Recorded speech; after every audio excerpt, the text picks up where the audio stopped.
Okay, so before we go into the meeting proper, I'll just read through the usual statutory notices. Just a reminder that the meeting is being webcast, and can you speak clearly into your microphones when talking so the webcast can pick it up. We welcome the use of Welsh language at our meetings, but we haven't had any requests to speak Welsh today, so this meeting will be conducted in English only. And finally, if you have any noisy devices on you, can you please switch them on to silent? Okay, so that out of the way, I would like to welcome everybody to this meeting, and I thought if we could just go around the table and introduce ourselves, and so we all know who's who. So, Councillor Powell, or Jess Powell, I'm the chair of the meeting. Gary Thomas from Democratic Services. Tim James from Legal Services. I'll be dealing with the declarations of interest today. Ed Price, EAS. Kirsty Bevan, EAS. Dominic McChrystal, Chief Education Officer. Councillor Glyn Caron.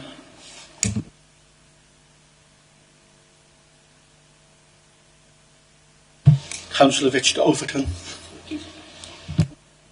Councillor Gwyn Jenkins.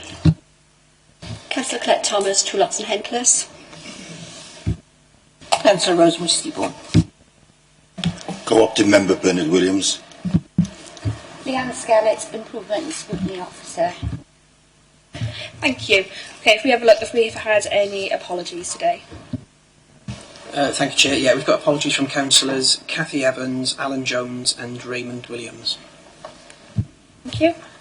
Okay, then item 2 is declarations of interest.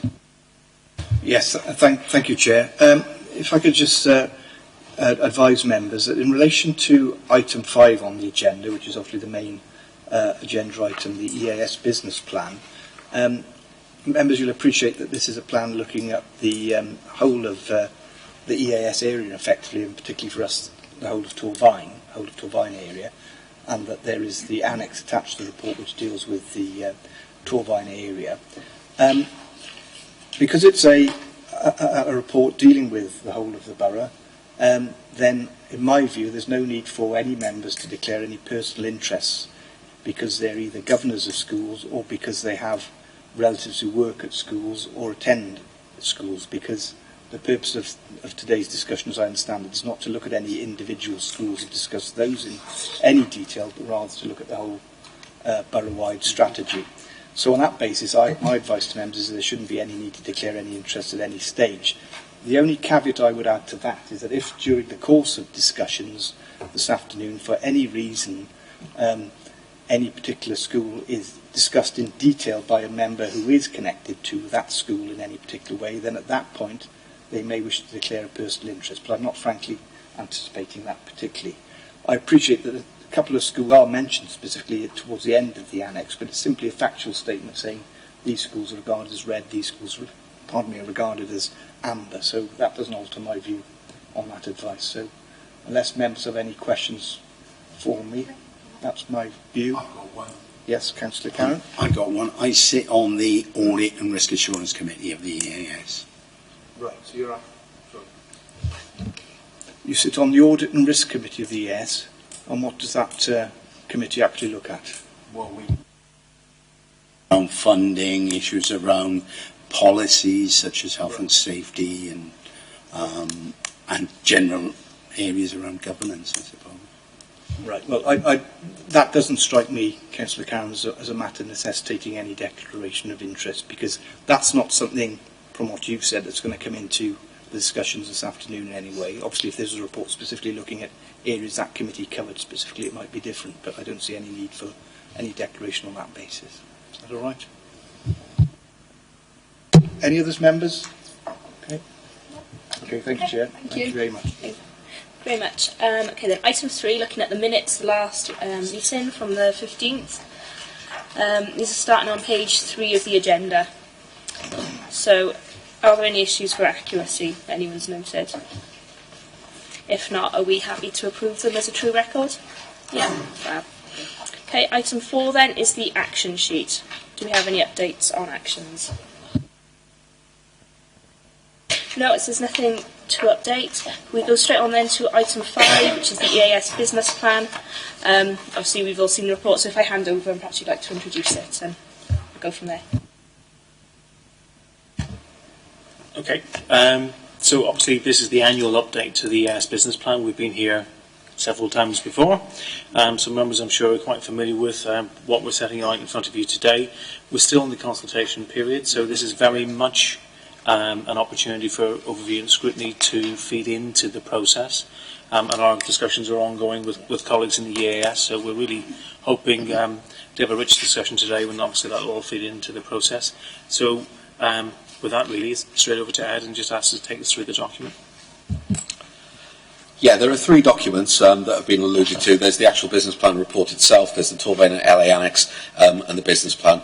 I'll actually only go through the business plan report, but we're happy to take questions, obviously, on any 3 aspects of those 3 documents.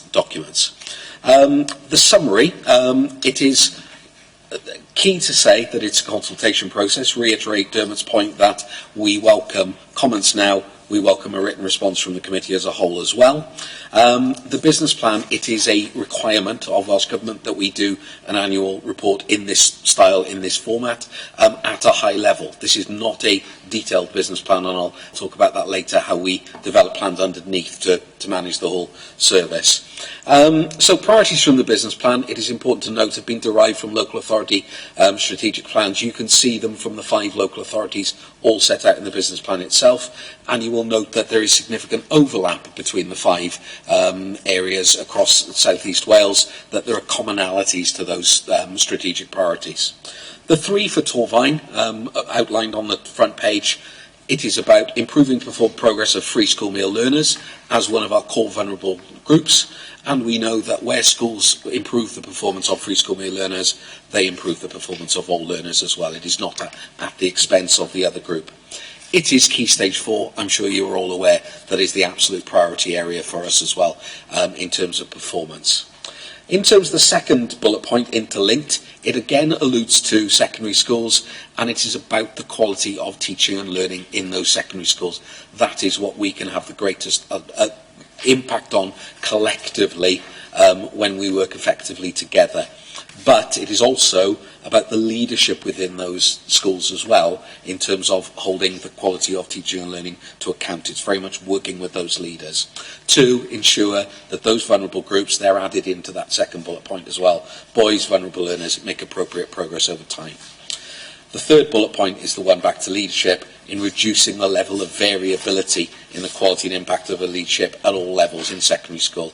And by all levels, what that means is at a senior leadership level, but at a middle leadership level as well, in terms of the quality of heads of departments, progress leaders within those schools at a middle leadership as well. That is not all schools. There is variation, and it's about the variation in those schools. Are the 3 priorities. Back to that point, the final one, it's asking on the summary, it's asking you for your feedback of the main strengths areas for development, and we're happy to listen on those and discuss those as well later. Also considering how local authority services can be closely aligned. So, the report. 1.2, and I won't cover the elements I've covered in the summary, but 1.2, it's important to remember that the AS is a not-for-profit company owned by the local authority. It's a model of regional delivery, which was the preferred model by Welsh Government. It's the region that follows that model, with the 5 local authorities owning us as a semi-independent board. And I'll cover a little bit later, and this was the bit about Councillor Karen and the ARAC committee, how you have great input into our boards and ARAC and audit and risk assurance committees a little bit later. So this plan, at the bottom of 1.2, supports the role that local authorities have in delivering one of their key statutory functions, addressing individual priorities and promoting improved pupil outcomes at a school level. The other key partner with this is obviously schools and governing bodies. And I'm sure that many of you are governors on governing bodies and would know the importance of that role as well in terms of acting collectively with us. So we're required under 1.3 to submit this plan. This plan is focusing on the need to raise aspiration and accelerate improvement in a changing system. Many of you will have been at a workshop, I believe it was early autumn, it sort of merges, but it might have been the end of the summer, where we looked at the key changes to foundation phase, Key Stage 2, Key Stage 3, and entirely new measures at Key Stage 4 as well, in preparation for an entirely new curriculum that is emerging, and a lot of the work ongoing for that for our schools as well. That was published end of January, the new curriculum arrangements. It is going to be phased in when it becomes operational. So when we're talking about improved outcomes, we are in a stage where to measure sustained progress against the outcomes, we're not necessarily using some of the measures we used in previous years, which complicates things, and we're more than happy to continue to work with members to run workshops on topics like that so that we can unpick in workshops, in more practical activities, what that means for our schools and governing bodies in particular, and for local authority scrutiny and accountability processes. So 1.4, 1.5, 1.6 I've covered off in the summary, but it is happy to receive written or verbal responses now. So on to 2.1, information results. This document does not have performance data, if that makes sense, because that's been presented to you previously in reports on Foundation Phase, Key Stage 2, Key Stage 3, Key Stage 4, and data. So there is a mid-year evaluation which has been made available. We are currently in the business plan year for the current business plan, so that will not be available to April when that business plan year is finished. And when we look at some of the impact judgments, we won't be making those until the summer when final data is available as that comes in, because the impact of the work we're doing now hasn't been seen in any data. It will only be seen in data for the summer. So, 2.2, the delivery model is on a regional basis, but addressing the core priorities of the local authority and very much addressing the needs of individual schools within the national model. That national model has not changed. It is on the basis of national categorisation, which categorises schools in categories of need for support from red to green. On that traffic light system, which is about the support that our school leaders require, not meant to be a pejorative judgment on the school. It is meant to be about the support that they require. Although we recognise that when that enters things like the press, it is not necessarily seen as that, but that's the national model within which we live. 2.3, and in terms of delivery, it is professional learning. That is key for our teachers, teaching assistants, everyone involved in school. Professional learning, the collective term for any professional activity that is going to improve practices. Over the last 3 years, we've worked on a model where we actually deliver far less training, professional learning on a central basis. It is about school to support, and that model will continue with us ensuring that the support is right.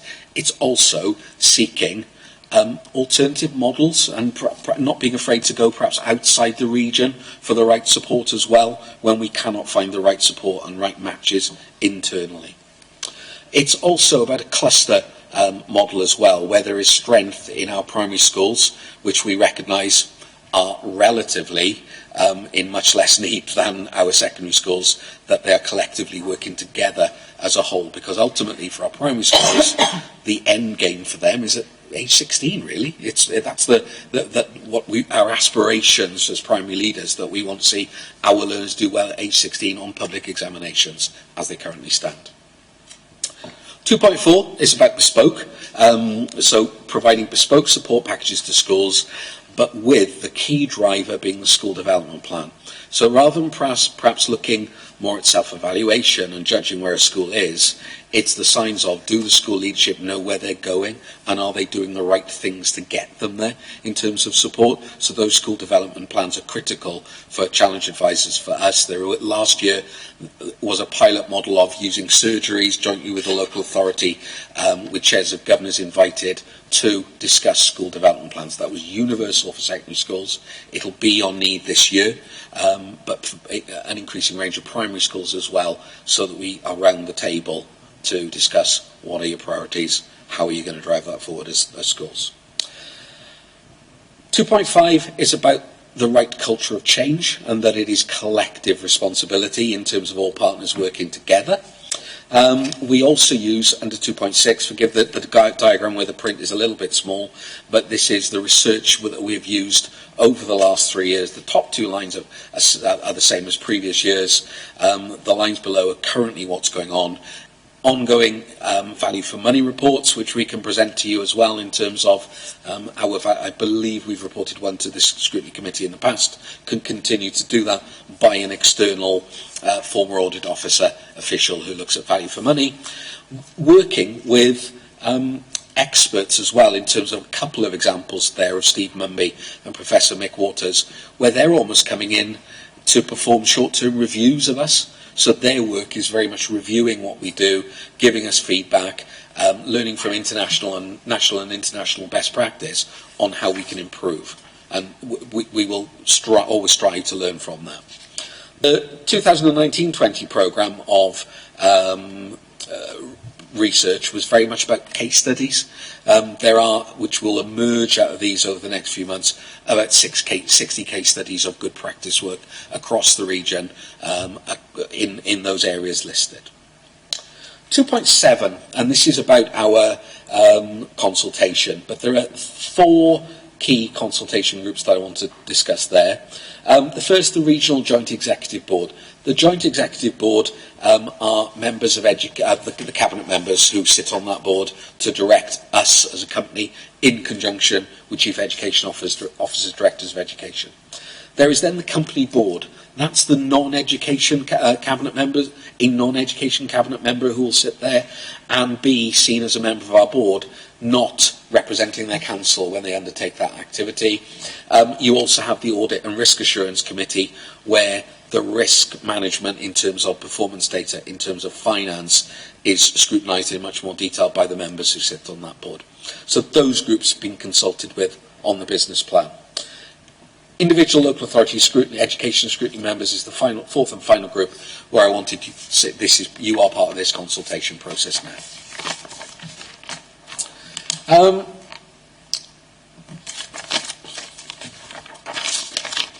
Correct page. 2.8 is to say that there is much more detail added under this in terms of a detailed business plan. That's actually in Excel, and so it can be monitored. That's about 400 lines, I think, this year of activity spread across the responsibility of various different assistant directors, being developed now simultaneously. Grant mapping is important as well in terms of the grant streams that come in from Welsh Government are significant into the region, about £50 million in total into our schools, which we want to keep flowing in, so that's a tool for schools to rationalise their expenditure. The AS Risk Register is worth pointing out as well, in terms of our schools most in need, where ourselves with directors will meet on a half-termly basis to ensure the monitoring of the progress of those schools, but then there are individual meetings with those schools that sit underneath that, with LA and the AS representation and Chair of Governor representation as well. Into 3.1, 3.2 and 3.3 collectively, those strategic priorities I've covered, so I'm not going to repeat those off with you, but you will see how they build on what we will know from data in terms of being the priorities and the areas: secondary, Key Stage 4, free school meals. If I look at 3.6,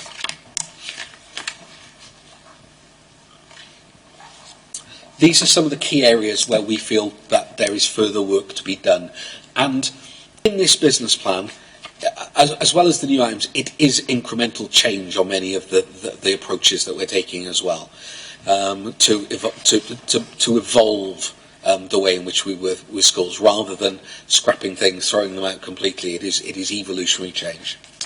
So, the top bullet point: ensuring schools that require the highest level of support in statutory categories secure improvement within acceptable timescale. Invariably, where those are primary schools, that's been achieved.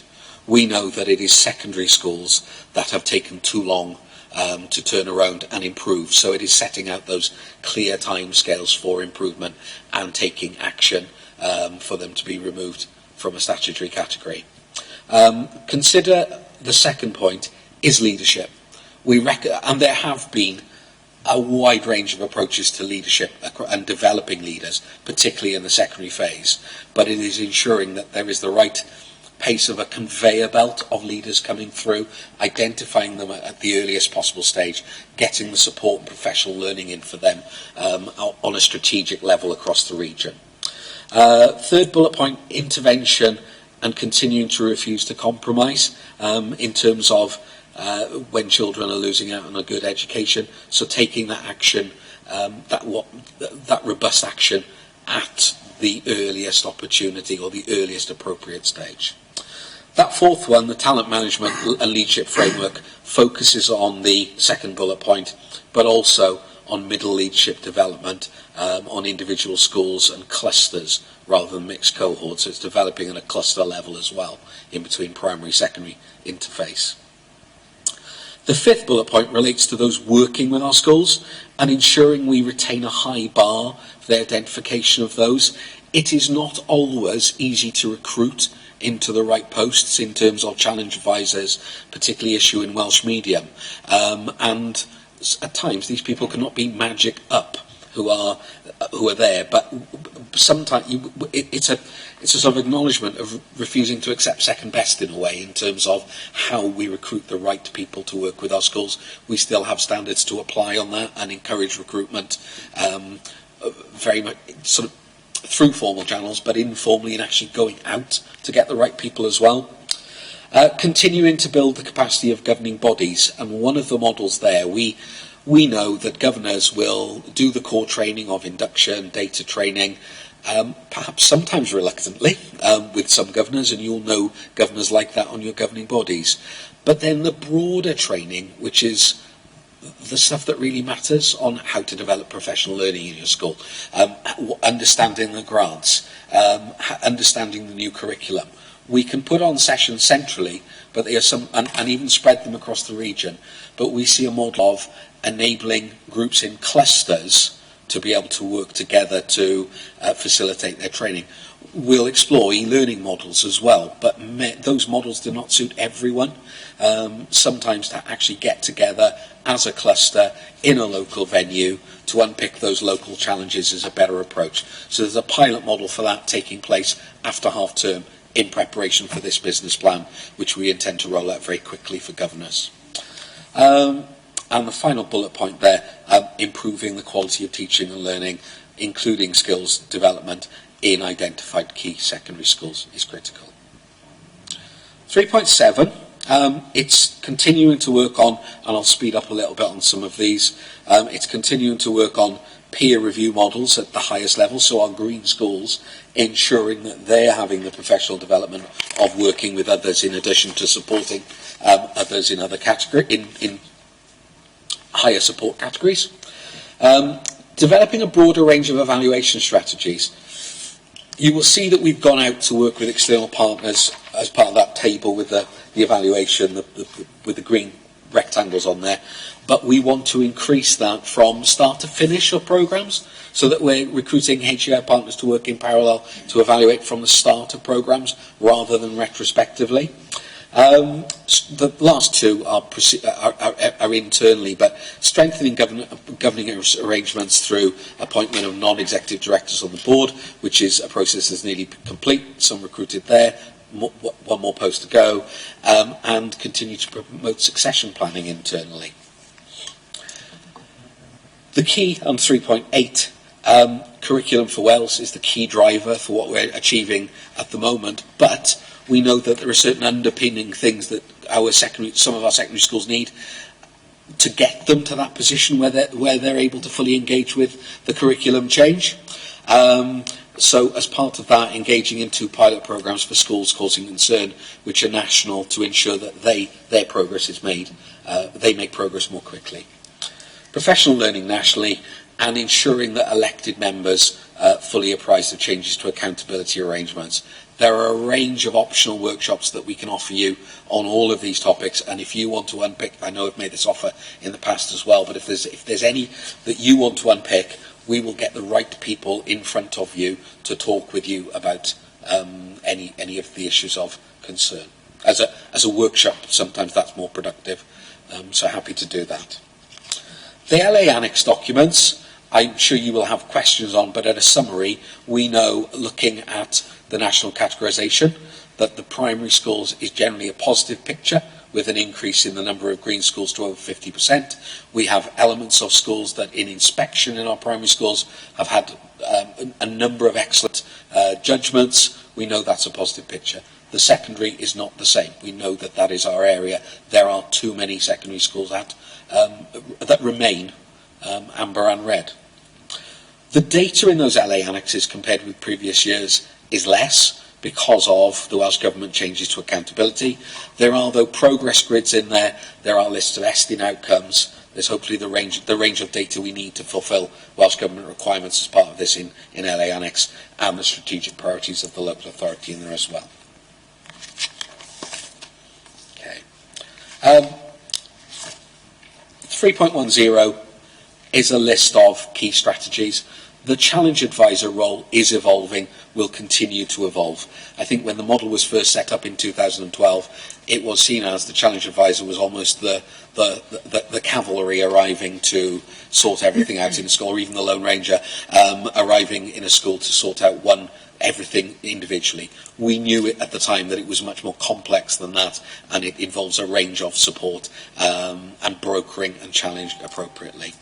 The role of EAS officers in terms of subject-specific support for governors, well-being and equity, a key area as well, linking the learning elements of well-being and equity into all the local authority support functions on ALN, special educational needs. There is a post, Kath Bevan, working with, particularly in secondary school, as a pilot programme. Last year, it was evolved this year with the vulnerable learner leads in secondary school, so that we're ensuring that our secondary schools are tracking the progress of, in particular, every vulnerable learner.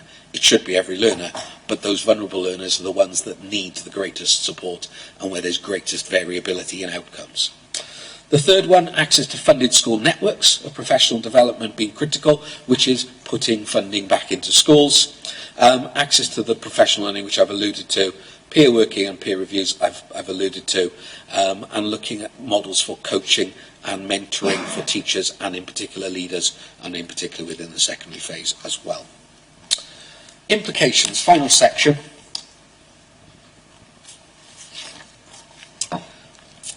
This is looking very much at the finance and the resource elements, but we are governed by a CAMA, a Collaboration of Members Agreement, that was put in place originally in 2011, before the EAS was set up. It's the basis on which the EAS was set up.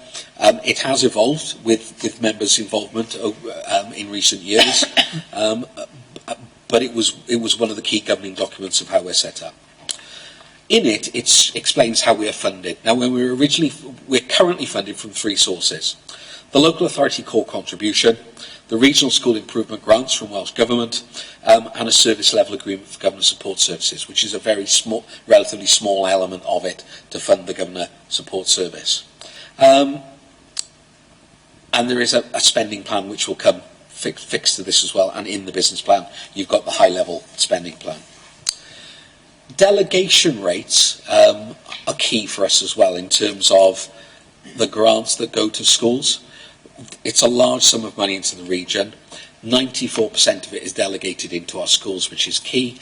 When we were set up in 2012, one of the local authorities, not Torfaen, had a delegation rate as low as 60%.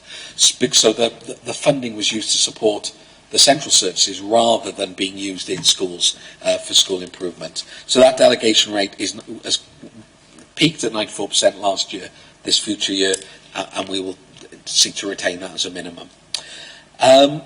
When we first started as well, there was a traded income target as well to balance the books of 1.26 million. That's gradually been removed over the last few years, so that rather than offering schools the training they feel they want, they are offered the training that we feel they need. And I think that's a critical difference. The schools still have the funding for release cover, which they manage through the range of grants that are available to them. 4.4, the original funding model was that there would be a 3.6 million for the EAS. That's total, not Torfaen. So the core funding was originally estimated to be required to be 3.6 million. That's actually reduced through efficiency savings over the last 7 years of 1.17 million across the 5 authorities. That means Torfaen's contribution in 2021 is 516 compared with 524 the previous year. Okay. Final 2 paragraphs. The CAMA outlines the procedures for grants as well. So it is in consultation with the Chief Education Office, directors, finance officer input as well, JEG members into the use and distribution of these grants. And then the final factor on 4.6, there is a school planning tool which many of you may have seen as governors in terms of the Excel spreadsheet which outlines the grants, which will continue, and we will continue to share information transparently with schools on the amount of grant that each receives. Final elements on risk. The risks related to Torfaen are related to the three strategic priorities of FSM, secondary schools, pupils not making sufficient progress, and teaching and learning quality remaining too low and too much variability within our schools. In terms of our risks, in terms of the business plan, effective use of consultation not made, and it is our work on improving outcomes through engagement with all key partners is critical for us. Lack of clarity about roles. It is important that we all understand the respective roles, and ensuring that identification of those challenges in schools done at the earliest possible stage, and actions, and perhaps sometimes tough actions taken at the right stage rather than too soon or too late. Final one on there, uncertain financial projections, but that's very much in the hands of Welsh Government rather than a regional or internal issue.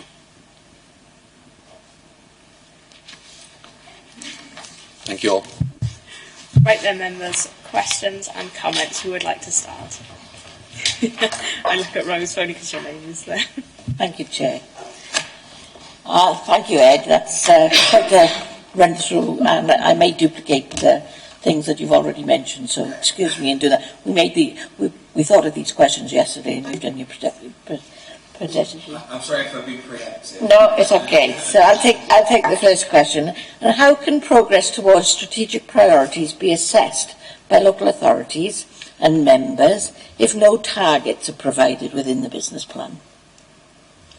How can we assess this business plan if we don't receive the targets that you've actually stated?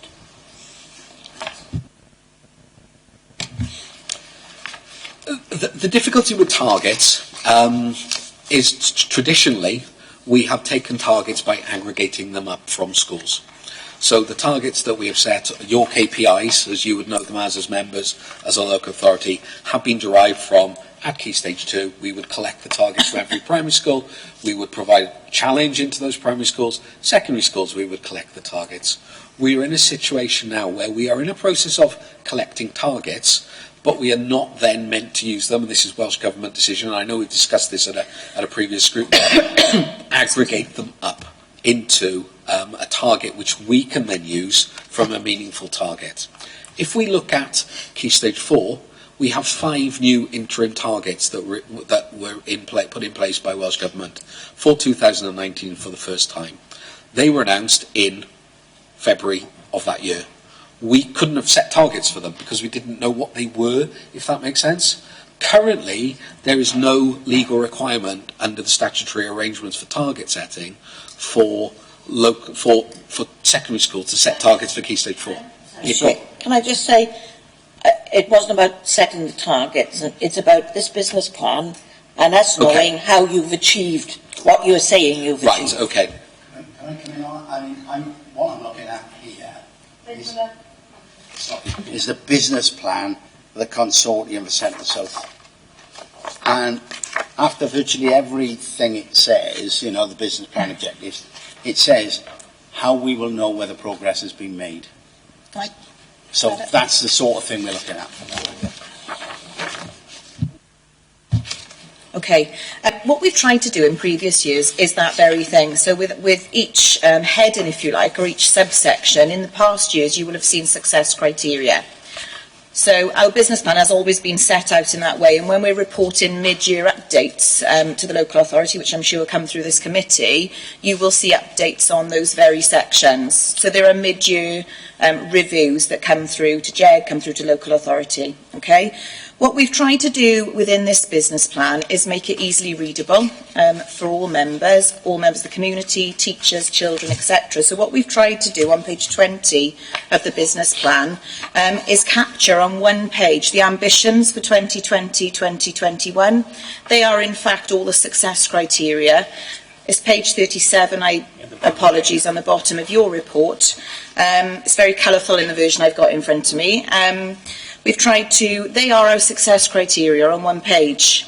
So when you look at other plans, Councillor Karen, what we've tried to do is not overload in terms of success criteria and repeat for the sake of repeating through a plan. On one page, we've tried to encapsulate all the success criteria that we hope to achieve by the end of 2021 for all areas. So it's just a different way of trying to set it out. But if members think that the success criteria is more useful, again, it's a consultation process, and we're looking for your feedback. I think both answers are important, because what I was saying is Welsh Government are very clear that there was too much focus on particular targets which drove behaviour in school. That wasn't necessarily about improving the quality of teaching in every lesson, but more about perhaps reaching certain numbers. And certainly one of our priorities is clearly about how do we improve the quality of teaching in every lesson. And for me, that's one of the things we need to focus in on, and how we're monitoring that collectively, and what improvement we're seeing in the quality of teaching in every school. So I'm not sure if that's something that we've captured enough of yet in the plan. That's probably part of the discussion that we'll have on an ongoing basis, because there's lots of change, and there's more change to come in terms of assessment, we suspect as well. But the quality of teaching, if that is good in every lesson, we will reach whatever the outcomes we need to reach are. So that's the bit we need to focus on, I think.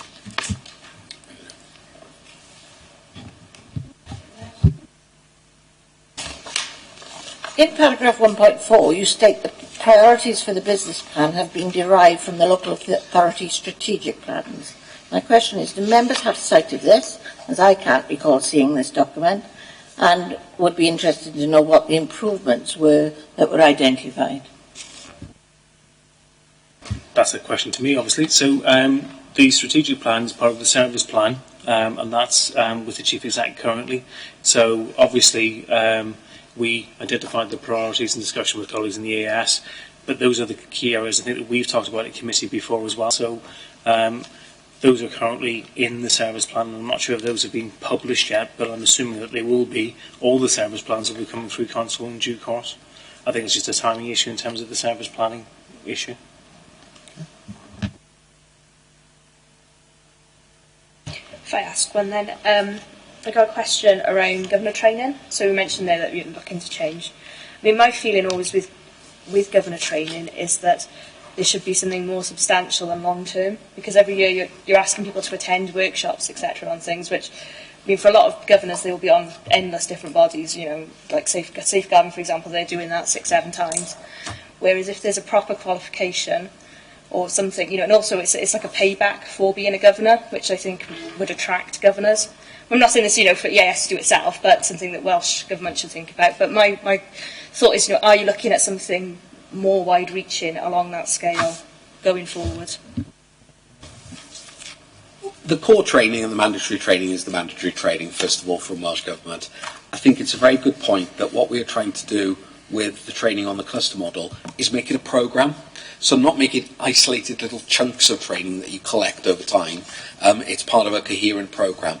We hadn't thought qualification as part of it, but it's a very good point. What I would say, though, is that a qualification is not going to be for everyone in terms of governance, and we've got to balance what the real enthusiast governors want, and at the same time ensuring that we don't put others off governance, and we very much look to balance that. But the word qualification is one that I've written down that we will explore as part of the pilot.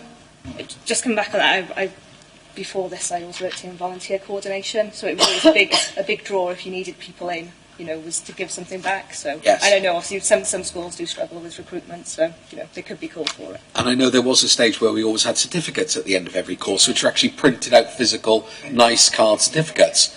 And I perhaps poo-poo those to a certain extent, but perhaps they were valuable to people. I don't know. Thoughts? So yeah, I think as a range, I think it's having the option, because I think for some governors, that will be, something quite important to them. Yes. Whereas for others, it'll be another bit of paper to get rid of. So it's finding that balance, I think.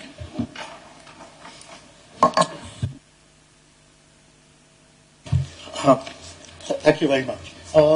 Yes, I think the certificates were of value if they could have been used as continuing professional development outside of the governing body. So I have added mine to my portfolio, and I have used them in a work situation, so they were useful then.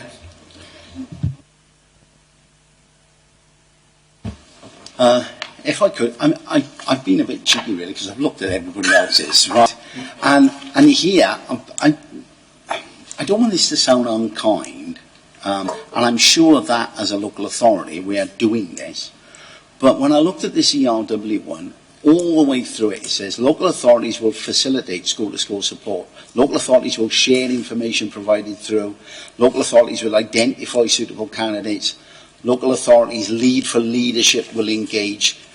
I don't see in the document that you produced that level of expected local authority engagement.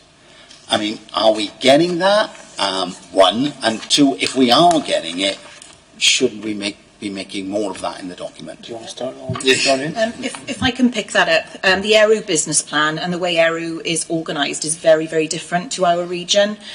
So within ERU, the local authority, for example, employ all their own challenge advisors. So you'll see a very different plan from ERU than you would from us, because the staff are all still based within local authorities. So that's why you wouldn't see that level of LA involvement within our plan, because it's just set up so completely differently. So, Dermot, do you want to? Yeah, just to add to that, I mean, if you look at the total number of posts in Tolline that have got school improvement written into them is one, probably in a bit of mine, 0.1, whereas in Eru, as Kirsty was saying, those staff are centrally retained. So the relationship across the region is very different, and the model that we set up originally in the CAMA and all the origins of the EAS is a fundamentally different model. I was expecting an answer. I wasn't expecting quite that answer because I didn't understand quite how they worked in Aero. I was expecting something like it though, because I noticed that in the central and south there is very little mention of the local authority. Nevertheless, this, how can I put this? This looks more like a purchasing document than a local authority involvement document. It looks as if we bought in a service, like you go out and buy something off the shelf. This looks like this looks much more like a service agreement than a joint working together document. So I think perhaps it may be useful if we made some adjustments to it in those terms. I think, sorry, can I just come in first? So in terms of the involvement, it might look like that, but I think to get to this point as well, we've had really clear discussions and long discussions with the 5 directors to put this together. In fact, I think we spent a whole day in terms of shaping some of these priorities. Perhaps that isn't reflected in terms of the work that's gone into this so far. I think is also as well Ed's point within the report around all the partners working together. School improvement can't happen with us in isolation, and it's the triangle diagram on page 6 of the business plan, which talks about school leaders and governors, the EAS and the local authority all working together for that to happen. And that's the message I'd like to reiterate to members today. It would be helpful, I think, if we put more of that in the document. Yeah. Because the general public will look at this document. I mean, all right, not all of them, but some of them will look at this document, and I think it will be useful if we made a little bit more of that. Okay. All right, come back there. In a sense, the point you raised about almost a commissioning document is exactly right, because in effect, this is the commission that the 5 authorities have with the company.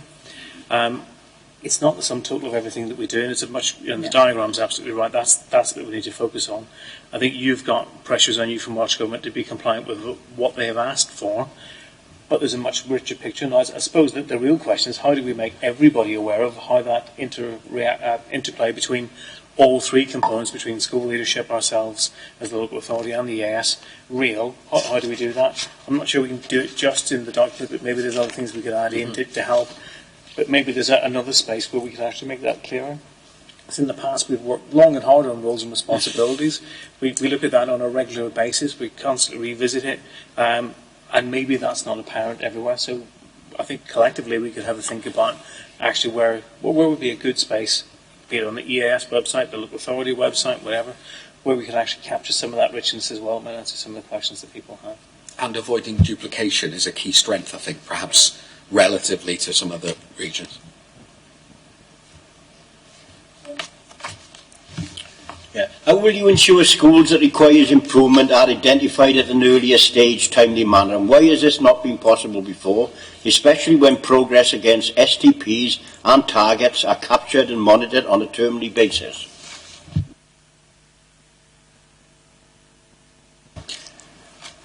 That is the $64,000 question. I think we would all want to be able to identify schools at the very beginning when they start to stumble a little bit, or maybe things aren't going quite right.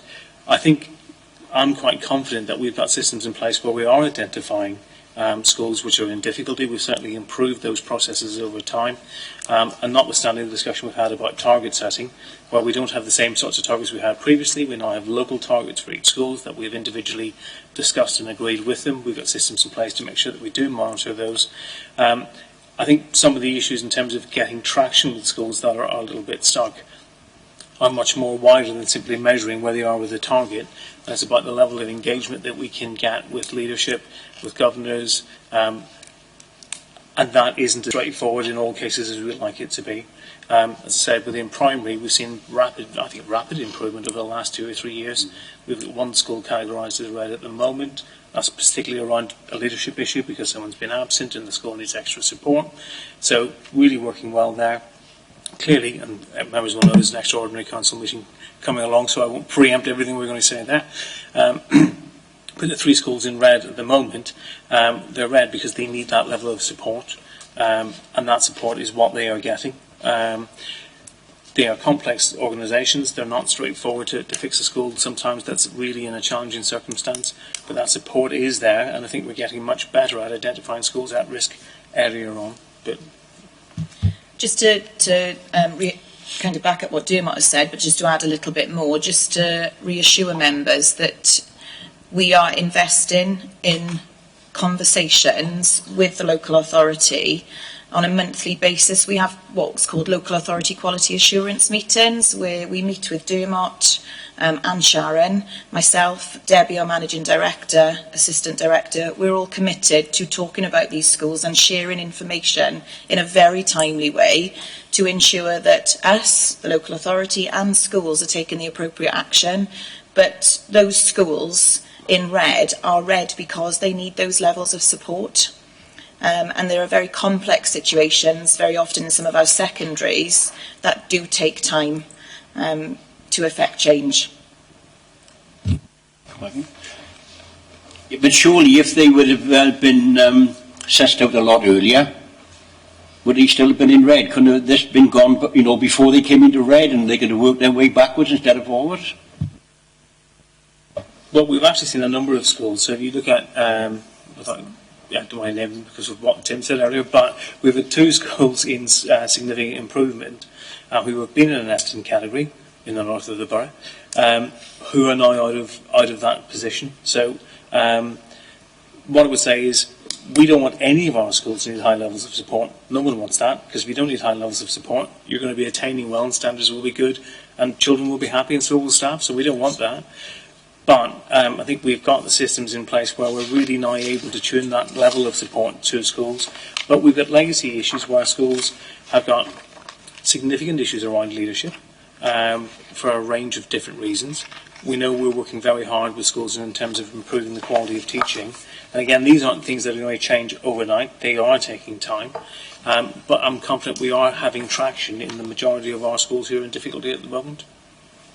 But we will, for reasons we can't always predict, so I'm thinking, I don't know, again, because it's one school, I will name it, where there were circumstances because of just of issues that are to do with life, where the leadership in the school may be weakened, for example. We can't predict all of those, but where we see that happening or start to happen, we're in a position to intervene really quickly.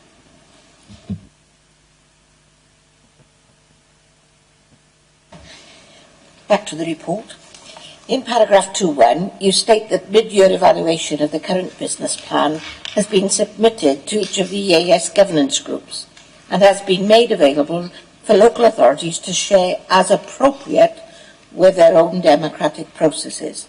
When and how is this information shared to TCBC members?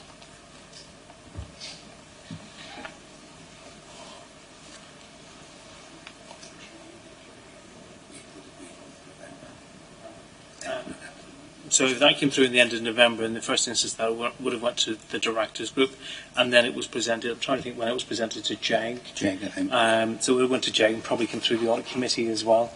And obviously we've got members who sit on the board. One of the things we've talked about in this committee before was, would it be useful to have updates in between committees? Because there's been a number of documents described today, and we've offered, do we actually want to have a mechanism to share key documents with the committee? So that clearly would be one of them, but I don't think we actually had agreement to do that, but really happy to do that. And again, if it's something that members wish to pursue in terms of, we've had offers from the EAS and we've made offers before about doing seminars for members on particular issues, really happy to do that. But we could simply share those as they come through JEG, because at that point they're a public document in any case. I think I would prefer to have a scrutiny meeting rather than a seminar, because a seminar is not scrutiny. And we don't have the chance in a seminar to ask the detailed questions we do in scrutiny. So I think if they come back to scrutiny, we find a new model of working. With scrutiny, it's an extra committee. I'm happy with that. I was going to raise it under any other business, but we had a joint support services meeting with CIW Eston and the WAO, I think last week. And one of the points that Eston made there was the level, the amount of scrutiny that might be available, scrutiny time available, because of the difference, the change in the committee over the last year. And it was something that they raised with us corporately. And it was something I was going to raise to say, look, be aware that that's something that Eston have also raised as a concern. And it may be, something that you would want to consider in terms of how you structure the committee. Just to add one point, I take your point about scrutiny and your feeling that the ability to ask questions in scrutiny. We've worked with a couple of local authorities who've chosen to add in more workshops in between. They feel that they can perhaps unpick things in a little more detail, and we can answer things in more detail when people are working in more individual groups looking at particular aspects. So it's a twin track approach, really. One example of that is schools causing concern. So your earlier questions around addressing issues within a timely manner, that workshop has proven to be really useful with other members and other local authorities, so maybe we could focus on that first.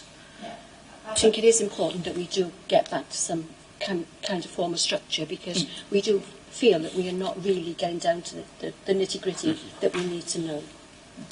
Or whatever, if it's a workshop, I wouldn't be happy with a seminar, because I don't think we get the depth in the seminar. It's a workshop where there's scrutiny, but we really do need to find some more mechanisms to scrutinise. We have the menu of sort of what's available. Have a look at that and consider, perhaps as a group, what you feel would be relevant to you to unpick further. Or anything that's not on that menu as well. Yeah. Yeah, can I say, as members, we have brought up the issue that, now we're children and young people, we because of the priorities around social care, we have tended to focus on social care, which has been to the detriment of education, in my opinion. If I could then ask a question here. We're looking at 3.3, which are the strategic priorities of the authority. How did we get to those strategic priorities? I suppose this is one for you. Yeah, I think each of these has been a focus of the conversations and questions that you've raised of us in the past. Each of these priorities are absolutely crying out to us in terms of looking where our secondary schools are in particular. And for me, the key one in this is about improving, I'm a broken record today, but improving the quality of teaching, because everything else flows from it, and leadership. So We know, and certainly from the research that the ES conducted and research across the UK and beyond, that these are some of the key components of how we'll bring about rapid school improvement. Getting these right. These aren't clearly an action list. Mm-hmm. These are outcomes that we need to achieve. So in achieving these, we will raise standards. I think it would be helpful if we had an idea of how we fund them. And once again, I point to one of the other business plans, and it says, following analysis of head teacher, local authority and Welsh Government priorities, common priorities have been directly incorporated into the business plan. And so just basically saying, yeah, you know, obviously this is the local authority one that's come to the EAS. So I'm going to go to the EAS on this. What I'm saying is, it would be helpful if the EAS spelled out to us more directly how they come to their priorities. Well, the priorities in 3.1. No, it's 3.3, sorry. 3.3 are Torvine's local priorities. Mm-hmm. So it was on page, all the local priorities on page 34 and 35 from each of the local authorities go into then informing the EAS business plan. And in terms of section 3 within the EAS business plan, it details there how our overall regional priorities have been derived. So it talks about using a wide range of information that's been reviewed to formulate the priorities. So things like our own internal self-evaluation, analysis of learner outcomes, ESTA inspection, research and reviews, LA strategic plans, surveys, audits, funding allocation. So a huge range, a raft of information that we use to not pluck these priorities out to the air. No, I understand that, and that's why I directed the question to do that. I mean, it's our priorities here in Torvine. And I mean, I can't disagree with you on the issues around teaching and learning. There is no greater priority for either this authority or any governing body than teaching and learning. However, I think it would be helpful if we, like I say here, it actually says, following analysis of head teacher, local authority and Welsh Government priorities. I mean, this is obviously the regional priority there. But I think it would be helpful if, as a local authority, we actually give a bit more insight as to how we come up with these priorities. Because I've got a little bit of concern about how much detail we're giving to free school meals, in the sense that it is now one of those issues that are dropping down the agenda in the sense of how we assess the schools. So there's no longer this family of schools based on free school meals, etc., etc. Come back on that, Chair. While there may not be, and this is for me part of the core issue about why we need to get away from numerical targets and looking at the way target setting was done in the past. For us, and I think for this committee, and I think for council, priority would be for our vulnerable learners, particularly, and free school meal learners are particularly have been disadvantaged. It's been an issue for us over time. It's been an issue that Eston have raised with us. It's been in our self-evaluation, I think, every time we've brought it here. So we can happily construct how we've come to these three in particular. It's not, that's, I think, just capturing what we talked about today. But I'd be really loath to move away from looking at a specific measure that focused on vulnerable learners in general, because I think we have a lot of work to do. Looking at the funding that Welsh Government are putting in terms of PDG funding, the focus that schools are all having around how they really impact on outcomes for vulnerable learners. I think that's incumbent upon us to absolutely maintain that. I'd also say, if you get it right for vulnerable learners, you get teaching for, it's that old adage again, if you get it right for those children, you get it right for everybody. So for me that has to remain a focus, but we'll happily, it probably won't appear here, it needs to appear elsewhere on our service plan, but it could be lifted in there.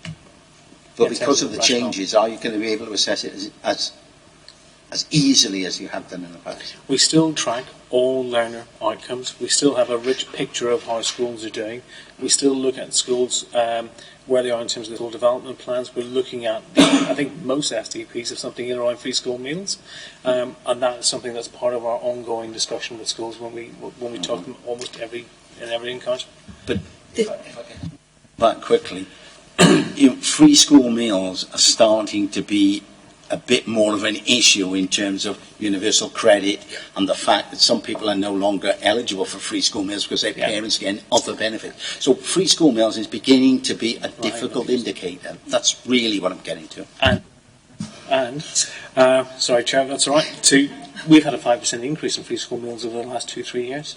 So while there are issues around how DWP are looking at eligibility and who falls into that bracket, it still remains for us a really critical issue, because we've done a lot of work with the benefits team here to make sure we're capturing everyone who's particularly vulnerable and who can't have eligibility. And so actually, if we had families of schools, we'd be changing families at this point with a 5% shift. So it's a big issue for us, and we really, in my view, need to maintain that focus. But is it not correct that as a region, free school meal levels are dropping? There is variation amongst individual local authorities. Free school meals is still the de facto proxy indicator for socio-economic disadvantage, as used by Welsh Governor Estyn, and we have to pay attention to it.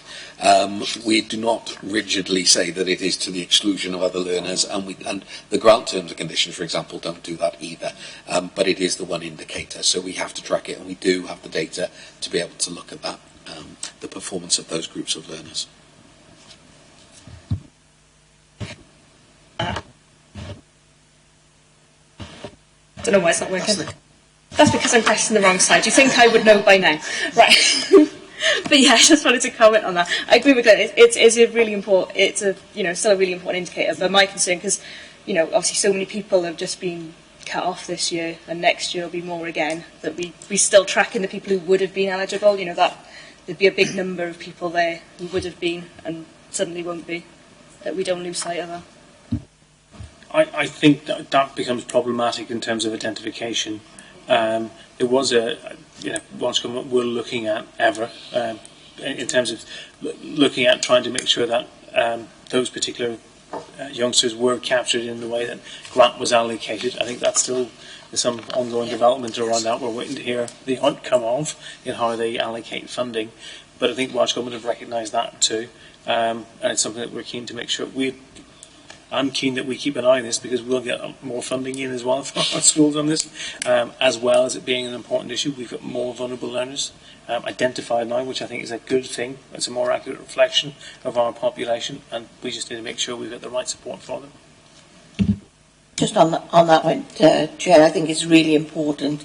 We used to count them on take-up, and it was nowhere near, because our primary schools used to be about 25.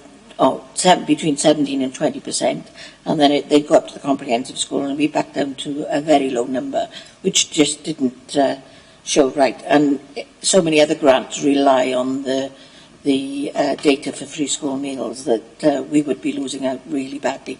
And the work that the Benefits Department has done on this is absolutely superb, and I don't think we should lose sight of that. So I'll take you to my next question. And we go back to the top of page 20. There's 3 bullet points there: regional governors strategy group, sample of teachers from in the region, and sample of school councils within the region. Really, my question is, how many of these groups have TCBC representatives on? Is it an equal share? Is it the best quality, or what? Sorry, wrong button pressed again. There's representation from Torfaen on all of those groups. So in terms of, if we talk about, I know Ed went through on the bottom of page 19, the groups there. The regional, if I start with the head teacher strategy group, because he didn't mention that one, you have 2 local authority representatives on that, secondary lead and a primary lead, who attend regularly. In terms of the governor strategy group, again, well represented. In terms of the teachers and school councils, what we've done is send the business plan to all schools, to all head teachers, to obviously for them then to consult with their teachers and their school councils as appropriate. And I haven't got the numbers in front of me, but as of yesterday, I believe that a number of school councils, it was really pleasing, I think about 100 school councils had offered some observations to the business plan. So what we'll do now as a result of that is pull all that information together, and we can share that with you, and we'll use it to shape the final document.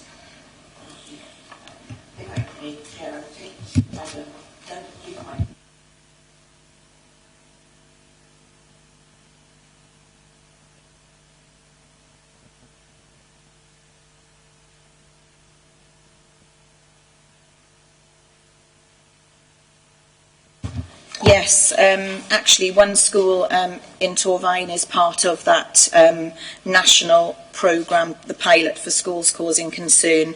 What that involves is a multi-agency response to supporting that school. So where a school is causing concern, it involves other partners, so the EAS, the local authority, Estyn and Welsh Government, around a table with the school to be part of the solution. And I'm sure Dermot can report back on that to you. In terms of the National Resource for School Improvement, that looks at effective self-evaluation processes in schools. So what Welsh Government are doing is working with a number of schools across the region to get, for want of a better word, a range of resources, effective resources for self-evaluation for schools that can be shared across Wales. So is that enough in terms of an update? Yeah, I think so. I think we need to, particular job information that can be done in just Okay. reading. Chair, just to add that, and these are early days in these pilots, particularly in terms of the schools causing concern. There's been 2 meetings to date, and the third one's coming up, I think, Thursday week. So very early days, and Welsh Government themselves are building in their own evaluation. So I'm anticipating there'll be an interim evaluation later this year, and before they haven't confirmed this, so I think this is correct, before the end of the academic year. So it might be useful, again, if we talk about particular updates, or either as an item in the basket, or find a way of giving you an update on that. We can build that in once we know the date of that review, because that would seem sensible to have the official evaluation together with a report back from us. Got Bernard next. Yeah, I'm just looking at 3.3, the strategic strategies, and there's 2 things that I would question. To arrive at these strategies, either at local authority level or to create a service agreement, business plan, a support level, it all comes down to what's actually underneath. 2 things I would question there. Effective leadership. I would question whether, particularly in secondary schools, whether the current funding formula for leadership teams, i.e.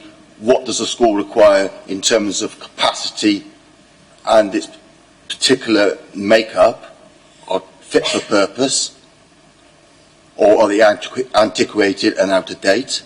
And 2, if the school is in a very fortunate position where it's got a very middle-of-the-road core teaching staff, i.e. all in the, say, 30s and 40s, as a main core, and they're all up on their TLRs, again, that is going to cause an impact because of the costs involved, and can put the school in a very difficult situation where it has to make some tough decisions, which all then reflects back on, we're talking about teaching and learning, and obviously if we start trying to shed those people, for lack of a better word or phrase, then we're going to create more problems than we're solving. So what I'm saying is, if a school's got a very young teaching core or a very old teaching core, then there's not so much of an issue. But where you've got that, if a school's lucky enough to have that middle core, they're all on the top of their TLRs, that's creating cost, and that's impacting then a budgetary level, which then is going to cause problems with the teaching at home of putting this right. I might be preempting future meetings as well, but I think we're talking about these things, we've got to look at the planks underneath, because everything's built on those planks. And I hope those 2 I brought up are 2 of them. Everything you said is right, and all of this is interconnected. Ultimately, I could dock this by saying that the amount of funding that goes into schools isn't my decision, or the EAS's. Of course, it's councils, and we know, given where we've been over the funding rounds over the last 10 years, it has not been an easy time in any aspect of public service in schools. Certainly haven't been exempted from that. That makes it all the more important to remember that ultimately the local authority or the ES don't set the structure in schools, the head teacher and the governing body do. Now they've got to do that within the confines of the budget that they have. At the moment, very few of our secondary schools are in surplus. A couple are. About 3 of our schools are in need of particular change and change management processes. which we're working through. We work very closely, obviously, with HR and finance, although they don't sit in education any longer. We work very closely and together with colleagues in the EAS and the specialist HR support, which is excellent, from the EAS, to look at how we can support those head teachers and those governing bodies in making some choices that they need to make around where they put their resources. The issue of age stroke experience level in schools, for me, is more about actually how schools have chosen to structure themselves and award teaching and learning responsibility points.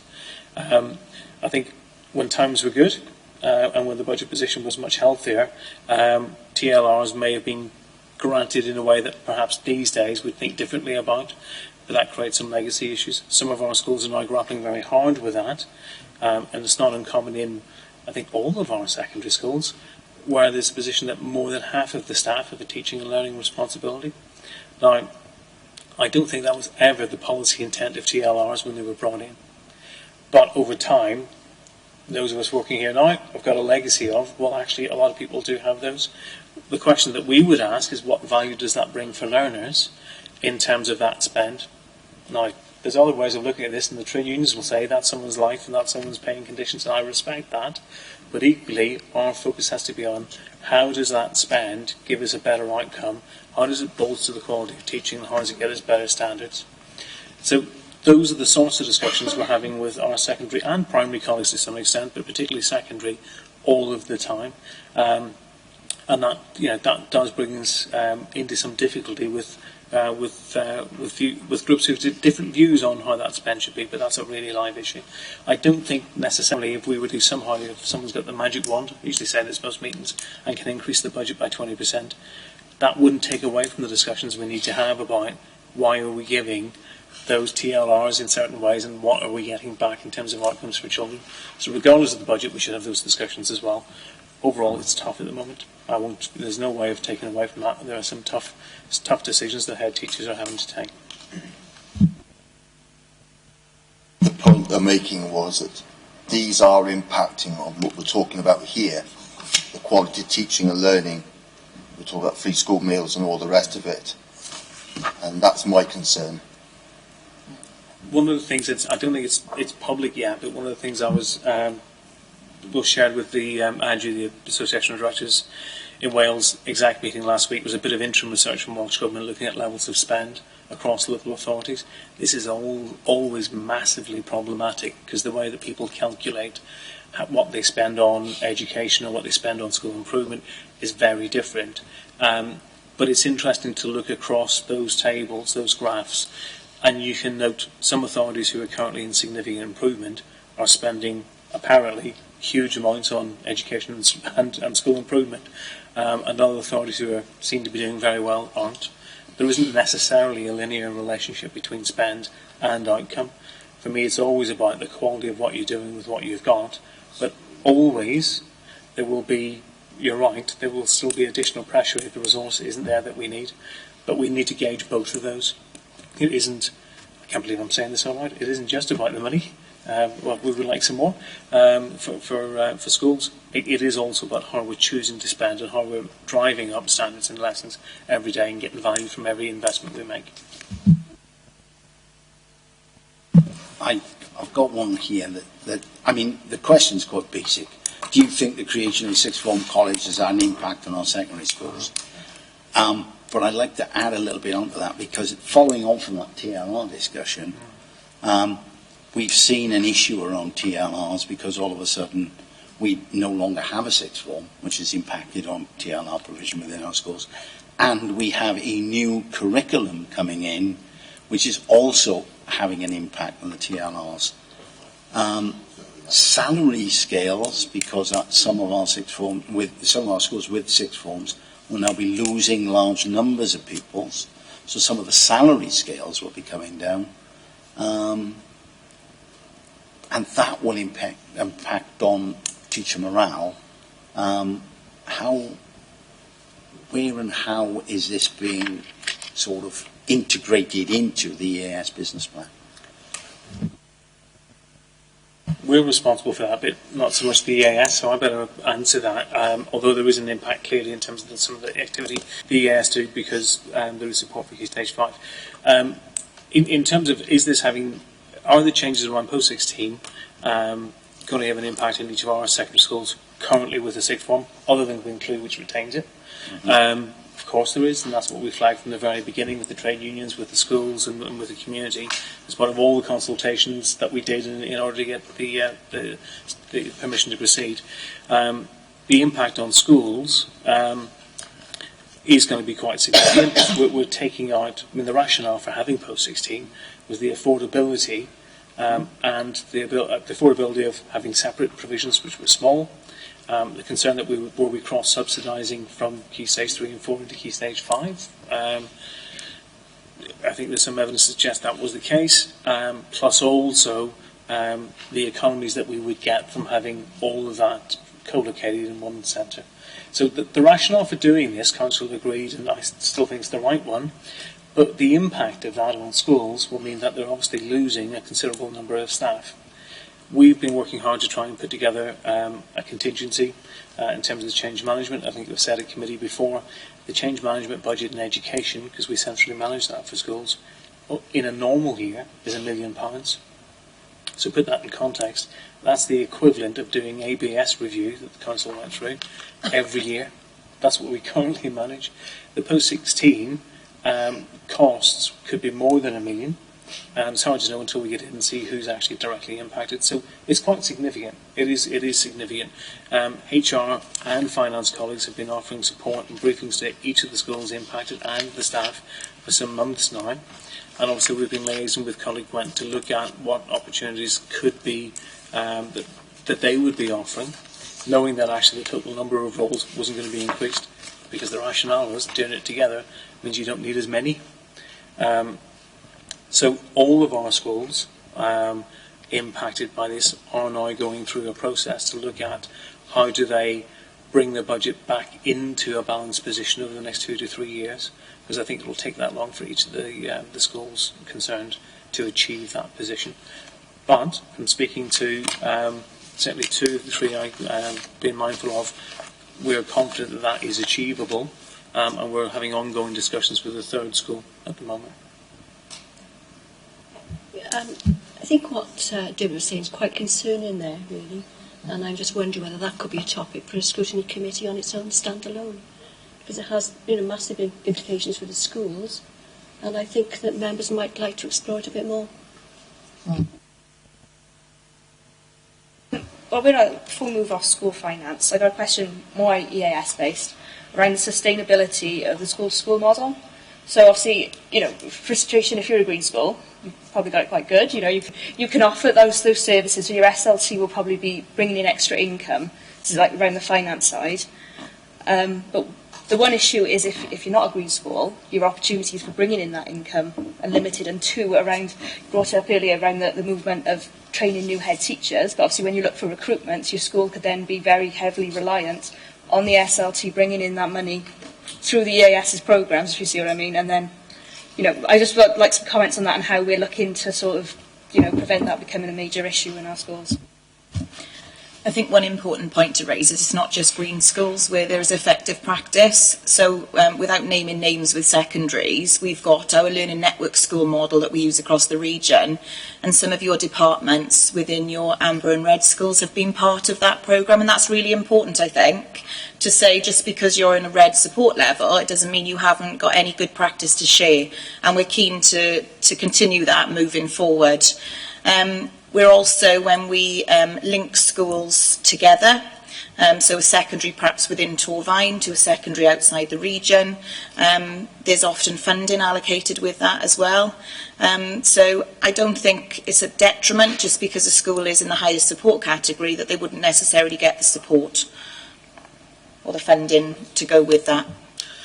And just in terms of income generation, there are costs associated with that for those green schools in terms of release time for people. We are funding them for specific activity, which then it's the opportunity to develop their staff, I think, is the main thing, right, as opposed to the income generation. Yeah, I totally agree with you, but my concern is that we will end up in a situation, especially as we move, get more and more schoolwork, where schools are reliant on that income, and then once it goes for whatever reason, we could end up with a situation where they're struggling, you know, because it's built into their budgets. From our perspective, we're very clear with schools that they should not do that. They cannot be reliant on those. So communication has already gone out to schools in terms of the new financial year to say, you know, please don't be reliant on that, because it might not continue. And the point in the report around, we need to ensure high quality. If that high quality still isn't there in that school, then we're going to look elsewhere. So it's about retaining high quality schools across the region as well to support.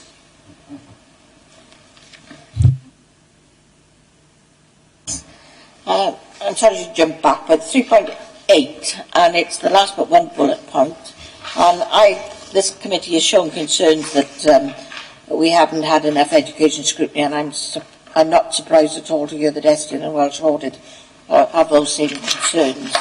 But the bullet point there is what is meant by ensuring elected members are fully apprised of changes to accountability arrangements, and how will this be done?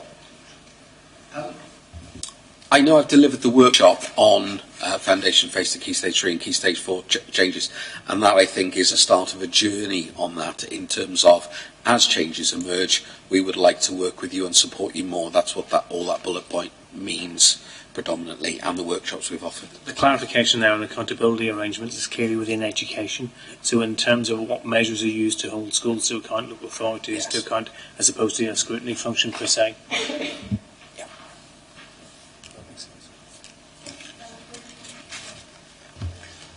As you identified in 4.4, our contribution to the EAS is reducing by 8,000. Will this impact on the level of support provided to our schools? How will resources be managed effectively to ensure continuity of support is provided and schools improve? And is there enough capacity within the EAS to deal with each LA's strategic priorities and needs appropriately with the reduction in... If I start with the efficiency part of that question, I think the £8,000 reduction and the reductions from the past have been made in efficiency savings. We have managed to deliver the same services with less resource. That's what we're confident we will be able to do moving forward in terms of the finance available to do that. Just to add, that everybody'd like to have additional funding, I think, but we are confident with this current business plan, the current funding model that we have, that we can deliver on this business plan for you.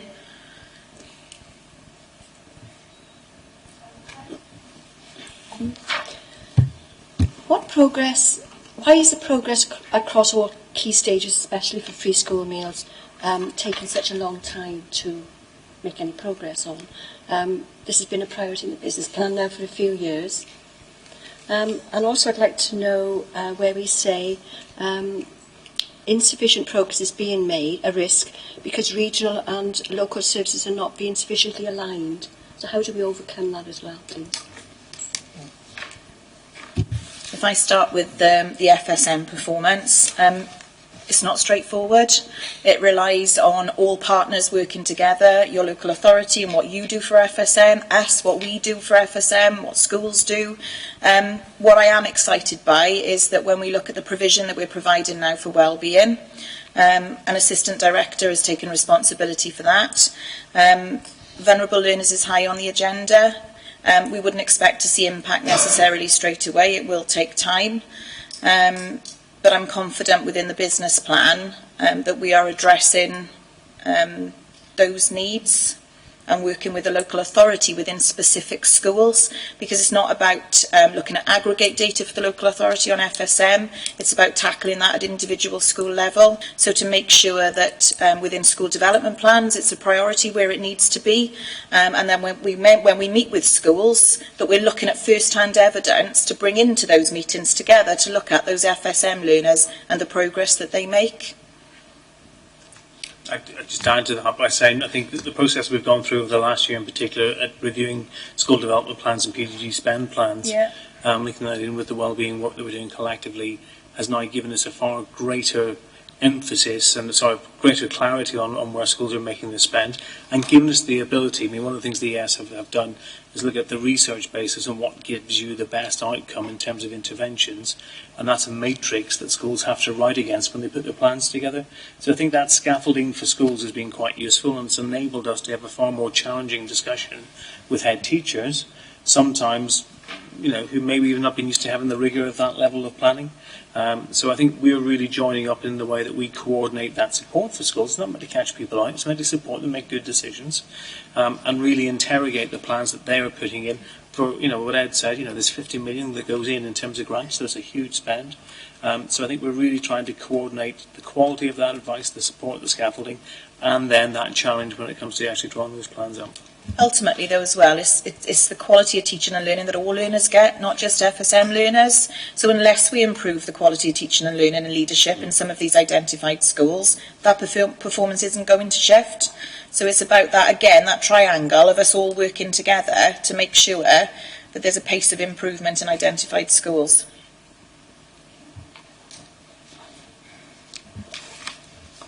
We've made quite a bit of the fact that the local authority, the EAS, and the schools themselves are partners in all of this. And it comes back to that comment that I made earlier about the way that the business plan is written, where the local authority doesn't, you know, it comes across as a, you know, we're buying stuff off you. We also have an issue here of where part of your job is to do away with your job, to a sense, in that you are working towards school-to-school learning. I see it in the document, but it doesn't come through to me as a priority. However, when you look at your document, particularly in your risks, there are quite a few comments in there.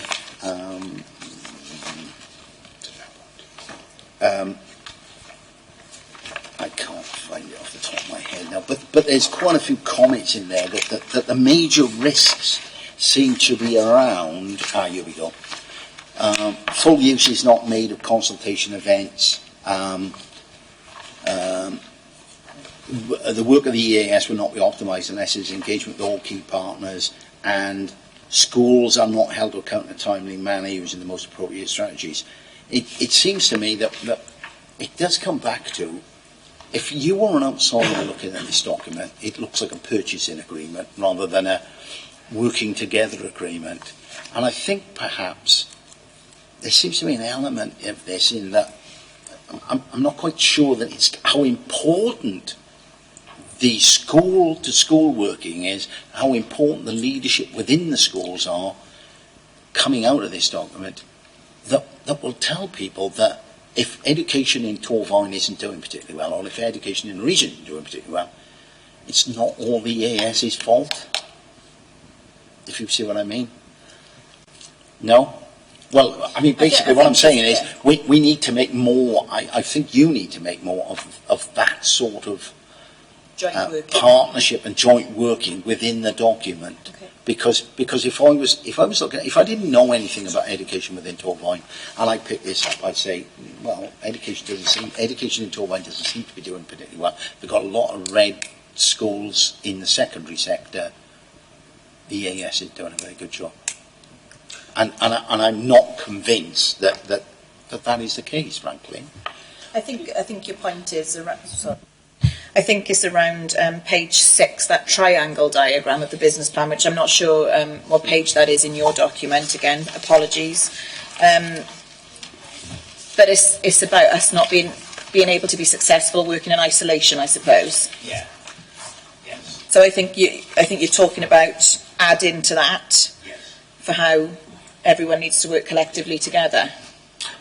I think the point you're making is really valid, actually, because the self-improving system, where you don't need, which is the jargon, where ultimately local authorities cease to exist, perhaps as well, that schools take on the responsibility for leadership development without the need for the middle tier, also the jargon we use. We're probably some way away from that, but clearly that is part of the key strategic drive that we have, and I think that we probably could capture that better. Yes. Just to add one point on the moving to school working, I think evidence of how we've moved since 2012 on that is our actual headcount. In terms of staffing, we've reduced from about 130 staff, which we inherited, and many two-peat across, some additional ones employed, down to 76 full-time equivalent.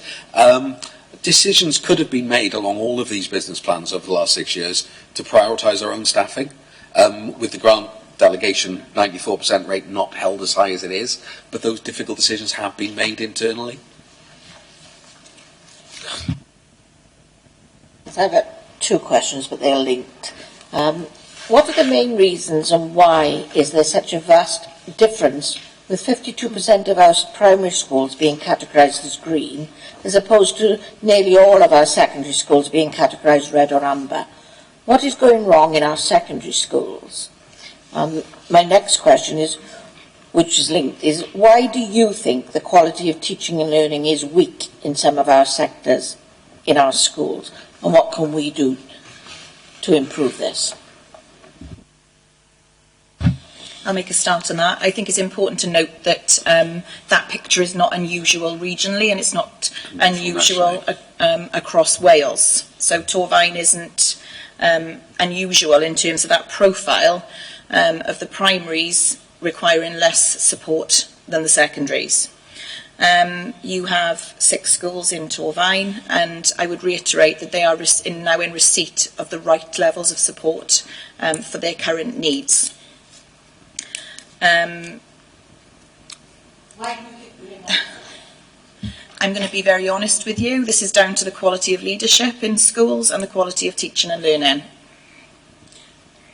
I think can I add to that? Because I think in terms of secondary schools, we've seen a lot of support go into secondary schools, and it's taken us time to get traction with leadership in those schools to really face up to some of the challenges that they've been facing. So in the 3 schools characterised as red, I think there's been periods of denial, there's been periods of resistance, there's been periods of just not believing both what Eston have held up to them previously and what the local authority and what the region have held up, and actually probably before the region came into existence, what school improvement services centrally employed by the local authority were holding up. So we're reaping the dividends from that now. I think we're in a position with the 3 schools currently in red where we've got good engagement. Certainly in 2 of them, we're working very hard with the 3rd school as well.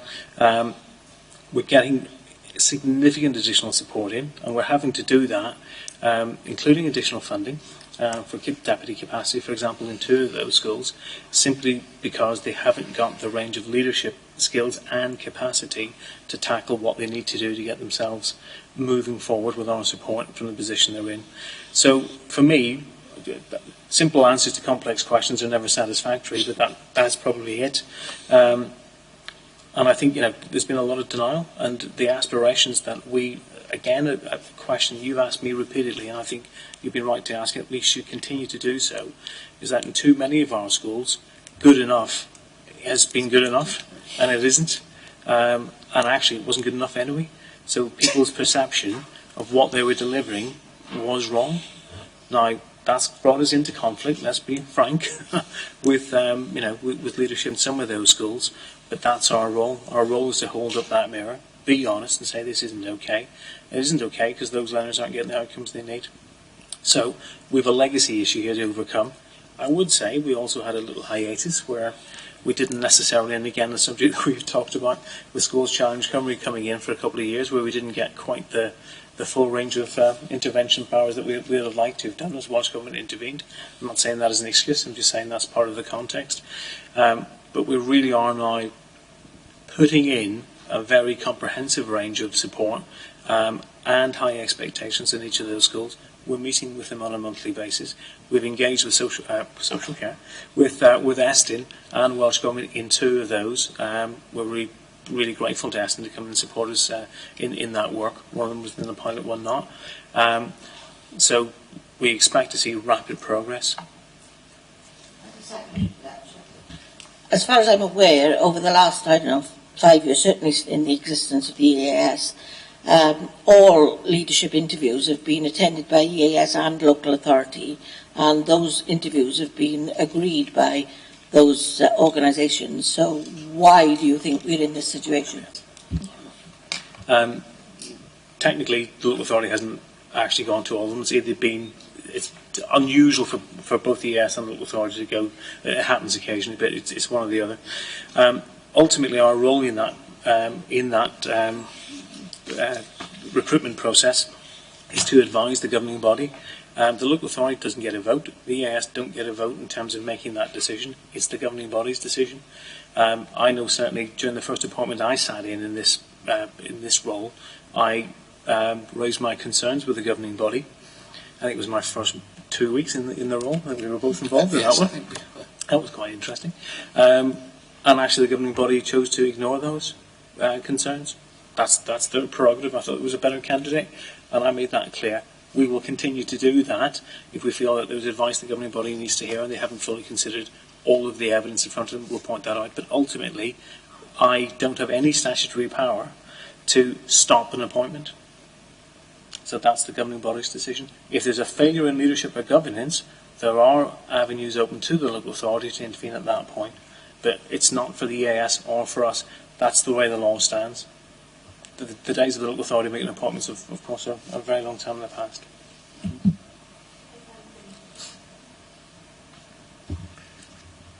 Would I speak up? Right. You answered a few of the points I was going to fetch up then. What support monitoring is being put in place to ensure Aberystwyth and Westmont do not drop into the red category, whatever that is? And the other point is, do you think we've got the right people on governors? Do you think we need to improve it and get some next one in?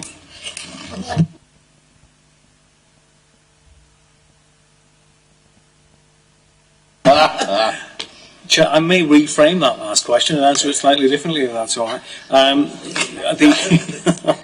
All of our governors are nice governors. Can I start with the governor one first? I think it's a really important question. You know, governors have got, and it relates back to the previous question about appointing head teachers.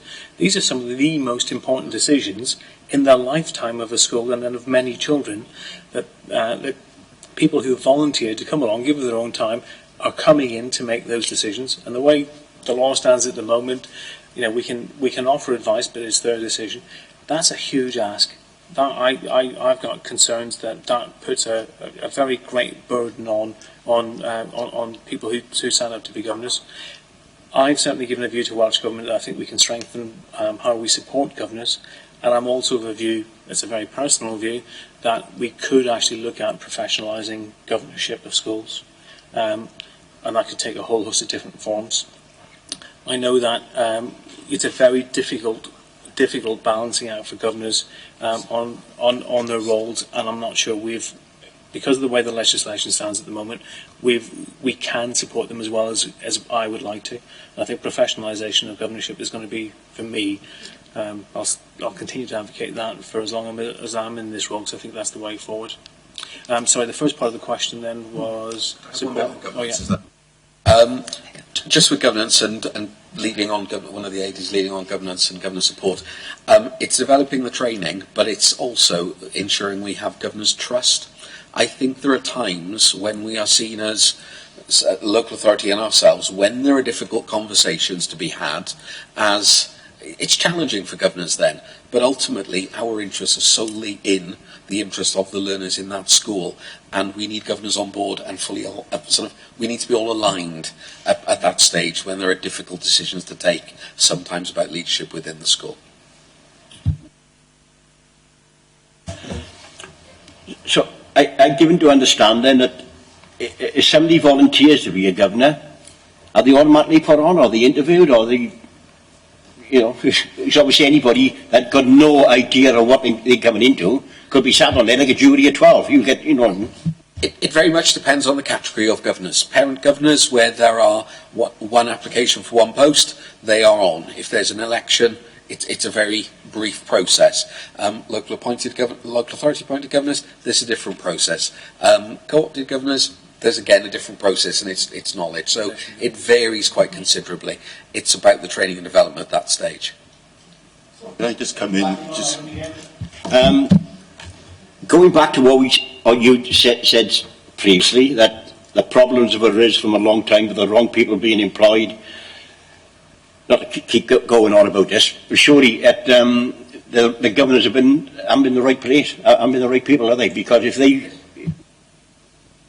have a professional advisor alongside them, is what I would say, who is leading on the process, providing the tasks in conjunction with the governing body in the selection.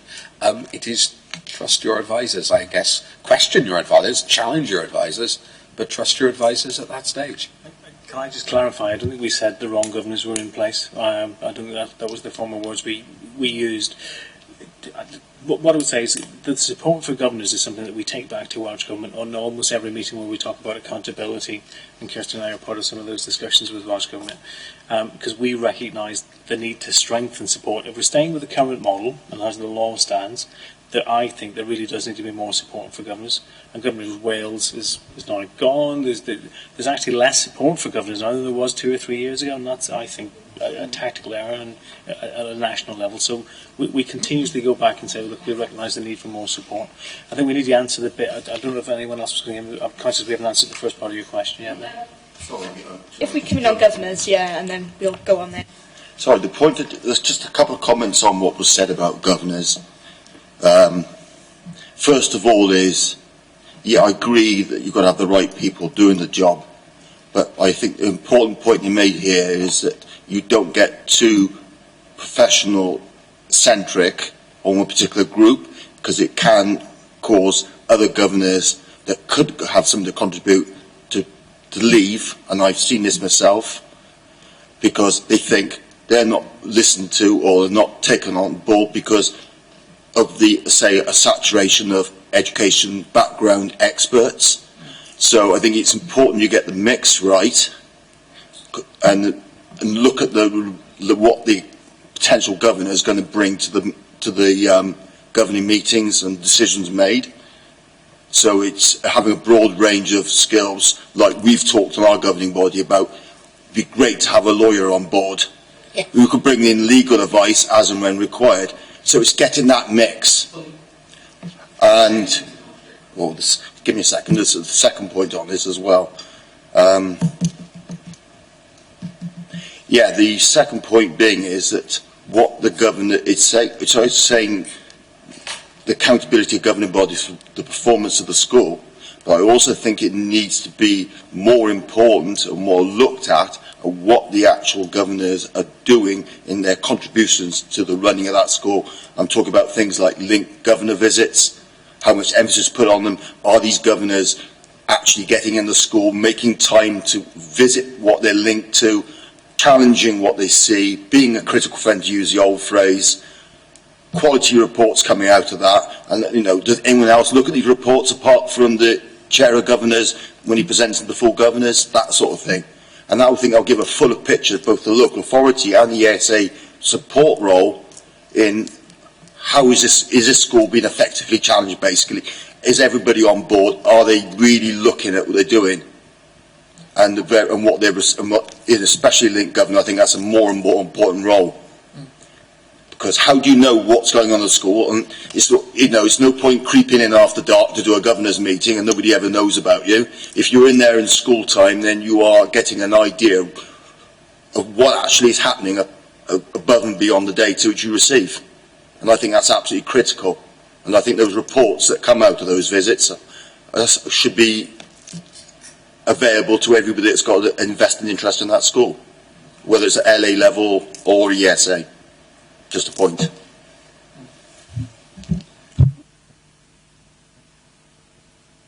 I agree with everything you said. The point, the one thing I would like to know, and perhaps I should know it already, is how do you remove a governor? Is it possible for you to remove a governor? And do you think it's right that the governors should be there interviewing prospective employees if they haven't got the wherewithal to know what they employ in? Governors are getting a tough time in this discussion today because they do a huge amount of really, really good work and are the backbone of how our schools are actually functioning. So I want to just, for the record, give huge thanks and gratitude to all the really hard work that the vast majority of governors are contributing. It's been a phenomenal resource for us as a council. With that said, To answer your question, it's not for, the local authority cannot remove a governor, I believe, other than a local authority appointed governor, and there is a process that was agreed about 3-4 years ago. I think it actually had to go through council. So there is a process mapped out which we have not used. The only other way the local authority could intervene in terms of governance is either through the use of statutory powers to add additional governors, or to apply for an interim executive board and remove the whole governing body. Other than that, it's an issue then for the chair of governors themselves and whatever process the school has. Full governing body process. Make one final point on this, just to wrap it up, is we're saying about the role of governors and how important they are and everything, but I also think it's important that I don't think it's effective enough at the moment is that at least one governor, maybe more than one, have access to anything that's going on at the local authority level that's to do with education, whether it's a seminar on the Monday afternoon that's particularly related to education, a meeting. So they got a fuller picture of actually what's going on, not just at school level, but at local authority. Because at the end of the day, the LA is the authority in charge of that school. And I don't think at the moment many governors have got a very thorough, in-depth knowledge of what's behind all the processes and decisions made at school in connection to the LA, if that's putting it right. I don't know if anyone wants to comment on that. We obviously did attend TAS, and I think Sharon still does attend TAS. I used to attend the Torfaen Association of School Governors, and there's a standing invite at any point if TAS want us to come along, either to speak party to a discussion or to contribute and answer questions. That's a standing offer that's there. Ed, did you want to? Just there are termly LA PCA meetings which we offer. They were originally for chairs of governors. We expanded to vice chairs. We then expanded to all governors. Glenn, you were at one in the autumn. Attendance is very, very poor. Those invites go out regularly to every single governor. I think I'd just like to add in Dermot's point, there are very effective governing bodies across Torfaen, and I think it's important not to forget about that today. There are many examples where effective governance is in place.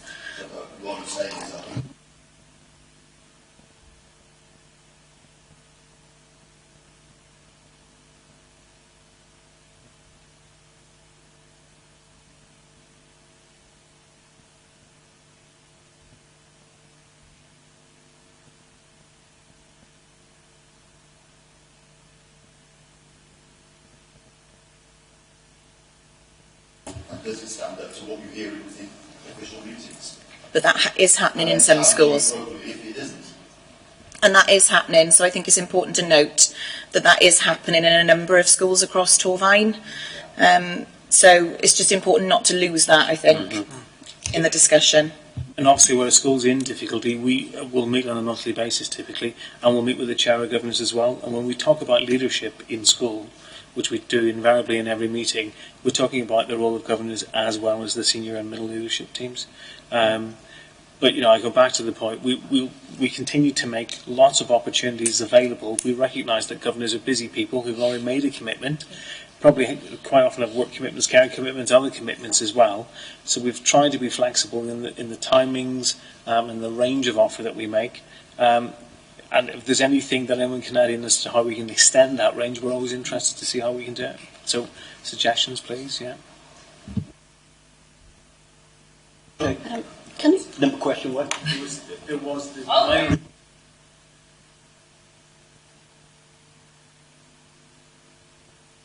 Shall I start? So in terms of those two schools, they will be linked to a good school from either within or outside the region. So in terms of that leadership team, teachers being supported, there will be school-to-school models that will be organised for those two schools.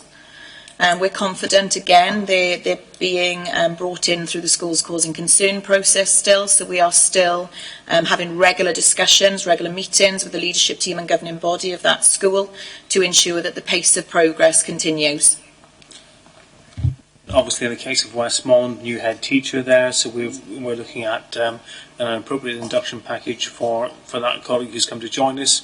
All of the senior staff, I think, in the education service have been out to make sure that she's got access to all the information that she needs, and we've made contact. So we keep very, very close. One of the things that we're really conscious of, and this again has been the pattern in Wales for a number of schools, has been that they come out of difficulty and then a year or two later slip back in. We're really determined that we maintain that level of support and that correct range of the offer for them, so that we do not see that happening, and we're confident those appropriate steps are in place. May I come in? Considering Westmont and Aberystwyth, we have a 21st century schools programme, but how does the paucity of some of the estates in Westmont and Aberystwyth impact upon the quality of teaching? Because some of the buildings are, well, historic buildings on the Westmont, the old gymnasium and the old haberdashers building are listed buildings. How does the failing infrastructure impact upon teaching in those schools? I question your use of language around failing infrastructure, because I don't think that's fair. Right. So every year there is an update to the condition survey that was carried out some time ago. Obviously both of those schools don't figure, we're in Band B at the moment. Yes. I think both... This discussion before, I think, yes. Yeah, both of them figure, I think, nothing will happen for either of those schools as it stands until Band D, I believe. I'm sure it's Band D. Already had a discussion with the new head at Westmont. She was surprised to see the buildings. You know, Westmont's got particular issues because it is a listed building. So the casement windows at the front, to replace those, we're looking at the art of the possible. One of the things I'm conscious of is that the LDP, I think, is coming to council, isn't it, coming up? Yeah. We always look at what's happening for schools. We don't wait for the LDP, so we look at live birth data, we look at patterns of migration across the borough in and out, and we're constantly just looking at, have we got the right priorities in terms of what's happening in Band B, C and D. So we're looking at that again. If there are opportunities where we could bring proposals forward for council to consider, notwithstanding that I think council's used a lot of its capital reserves in Band A and in Band B, then we'll certainly take those opportunities. So, for example, at Westmont, we found grant funding and supported the school with that grant funding application for the, is it 3 or 4 G pitch? I always get my G's mixed up, but for the new outdoor pitch. So that's been, you know, that's a new resource coming in for them. If there is any way that we can find to help Welsh Government with any capital that they've got, we're certainly always open to that. But for the moment, there's no plans. Yeah. There is no evidence that we have. I know there was concern, but there's no evidence that the teaching environment is such that it's impacting on the curriculum. Okay, that's the question, isn't it? It's not whether restoration of buildings can be made. It is whether it is impacting upon the learning environment. If it is not, that's fine. I'll be satisfied with your answer. And I would say we've got other schools who probably are in a worse condition than those two. But I would like, if I again had a magic wand, I'd build a new Crossy for everybody. Because if you haven't seen it, Crossy Carlisle School is in a terrible, terrible condition. Not anymore. No, lovely now. Can we have let collect then, and then really pushed for time now. So I think if we I'll make this a brief comment then. Which is not coming from on the infrastructure, but just to make the comment that Aberystwyth, at the appropriate sub every half term, we do request now the maintenance logs, and we've got a constant ongoing rolling programme of knowing as a governing body exactly where we are with maintenance, and we challenge that and obviously make the appropriate decisions, what can be done, what can't, and that keeps on top of it. I mean, there's always going to be a dream list and the things that we're never going to get done, but at least we've got a handle on it and we can keep on top of it. And I think it's a useful thing to have in any school anyway, a grasp of what the maintenance issues are and ongoing. If we have Colette then and then Glyn.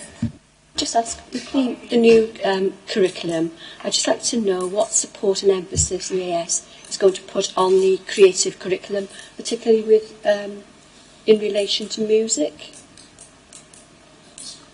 Yes. So So in terms of curriculum reform, there's obviously a very structured support programme being put in place. So at the moment, I believe has been released this week, there are national shared expectations for schools in terms of Welsh Government, the regions, Eston, all working together to create those. Briefing sessions are taking place this week for head teachers in terms of updates. Governor workshops in March after half term. Governor workshops. We are also developing our learning network school model, our school-to-school model, aligned to the new AOLEs, the areas of learning and experience, of which expressive arts will be part of that, because that is very important. So we'll be looking for expertise across the region. We'll be going out to advert, for want of a better word, to our schools across the region to look where our best practice is and share that. So there is a very structured support programme in place that will cover all the areas of learning and experience. I think just to add to that is the grant funding for music services, as we know, is being reduced, because I think you were specifically asking about music. So there is an issue about the amount of music support. The amount of music support that's available going forward. I think our grant this year is 48,000, so it's a small amount. And going forward, and I might be wrong here, the choice around the actual curriculum design isn't specified on a central basis. This is a decision for schools to look at in terms of what they think is appropriate for their learners. So we'll see variation. That's not a bad thing. It just means that's appropriate. We trust for the needs of learners, and we'll be working with schools to make sure that is. So the national curriculum days of prescriptive, this is it, have gone. And now we're really in the phase of the head teachers and their leadership teams designing the curriculum that they need for their learners, which will mean some change, obviously. I note that in our schools, grey and amber levels and red levels, there are 3 Welsh schools, 2 of which primary, 1 of which is secondary. Is the difficulty with recruiting Welsh speakers in this area a problem? And if so, what are we doing to, because obviously it's difficult for you and difficult for them. I think there are certainly some challenges in recruitment. You'll know in the past we've brought to you that we've had issues in terms of recruiting Welsh Medium Challenge Advisors. We're not in that position currently. There's a Welsh Medium Challenge Advisor in Gwynllw, and there's a Welsh Medium Challenge Advisor now in all your primary Welsh Medium schools. But I understand at the minute that there are certain issues within your Welsh Medium secondary with recruitment. We are trying to support that, looking for innovative and different ways to recruit. So, for example, looking at primary practitioners in Welsh Medium who can teach in Key Stage 3, for example. So I think whilst there are certainly challenges, we're looking to support those challenges in a variety of ways. Thank you. I know you've got to go. Just wanted to say I'd be really interested to see the results of your middle leadership programmes. I thought, as we've spoken so much about problems with SLT here, and how we're driving that development through the system. So as you go forward, yeah. I think that that engagement information comes through to you to the local authority on a termly basis. So that's certainly something that you can ask for through this committee. Well, thank you very much, and I'll let you go so you're not late for the next one. Thank you. Okay, thank you. Very much.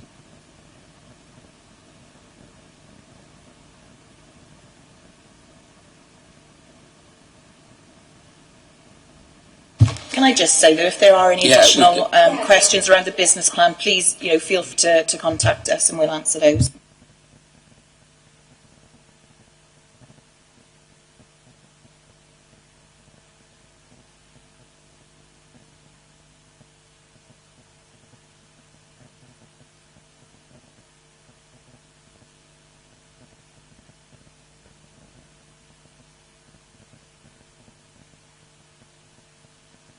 Okay, I know that we didn't manage to get to all the questions, but obviously they got the meeting. I think it probably would be worth submitting to them in writing and just getting answers back on the rest of them. Wyn? I think if they got to things like that, we should start earlier, because obviously there's still questions we have not answered. And at the end of the day, we've got a meeting here, and yet certain people we're asking questions of have got to go.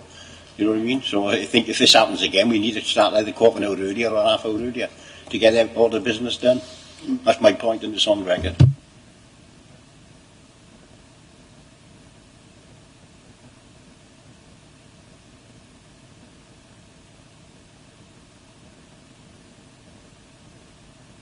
quite quickly because it got away from me, to be honest. I was like, oh. I think, Chair, it's the fact that, you know, obviously due to the election we haven't had any meetings, and the fact that we've got this committee now in two subject areas, and we just need to have a discussion on how we're going to manage to discuss what's very important. I was really surprised to hear that Estin and the Welsh Audit Office are asking questions about why we haven't met and why our members are discussing I had education. meetings myself, obviously, with Estin and CIW as around it, and I brought it up with them, you know, specifically saying I do think that we'll have to look at it going forward because it's difficult. But yeah, so anyway, do we want to make recommendations based on the answers we've got at this point, or how do we want to go forward?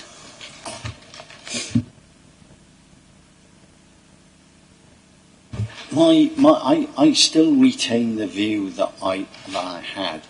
This document looks as if it's a commissioning document, and it isn't. It is, and it isn't. You know, all right, it is a commissioning document, but I think that the EAS in producing a document in this form are creating a problem for themselves in terms of the fact that it looks like we're commissioning all of our educational requirement from the EAS, and there is not the partnership issue that you see. And I take on board what they said about the RWA, where they retain the employment of the... So it look... But, you know, you look at that document, and it really looks like a partnership between the local authority. You know, local authorities to facilitate and promote regional and local development. You know, and that's just one of them. Local authorities will collate the information for ALN readiness. You know, I do wonder if we are doing, as a local authority, quite as much as some others are doing. And that's not a criticism, because I know we hand over a lot more money to both schools and the EAS than other authorities do. So we don't retain as much, so we don't have staffing levels. However, I personally would prefer us to keep slightly more of the money back and be seen to be doing more as a local authority in terms of facilitating, collating. I mean, you know, I really do not feel, certainly over the last 2 years, that we've had enough information as a local authority, and have enough information as a, well, we were learning communities, we're now children and young people.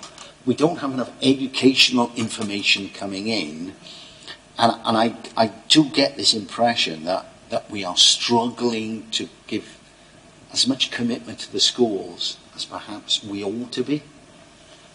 And this document doesn't help, that's my point. I agree, Glenn, and I mean, the majority of the questions that I was asking is how involved is Torfaen and what feedback elected members are getting from Torfaen. They were able to answer it. It's, you know, it's a workshop if you want to ask for a workshop, or, you know, but we got those documents right throughout this document is saying that, you know, you've got that information and it's being passed on. Well, we're not receiving it.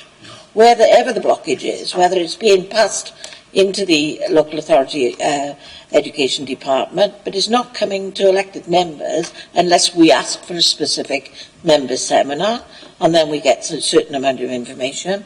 But right throughout the document, it says that, you know, they will keep us apprised of, but they don't. So how are they proving that they are actually fulfilling what they're offering in their business plan? Well, I mean,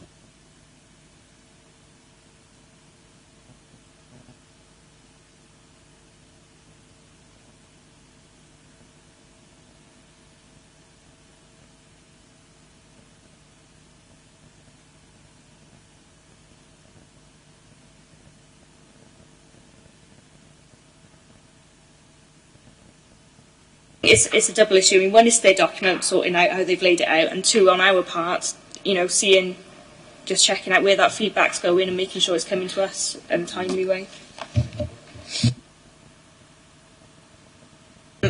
I picked up one about the governors. Did we want to put any specific recs in? I'd like to actually...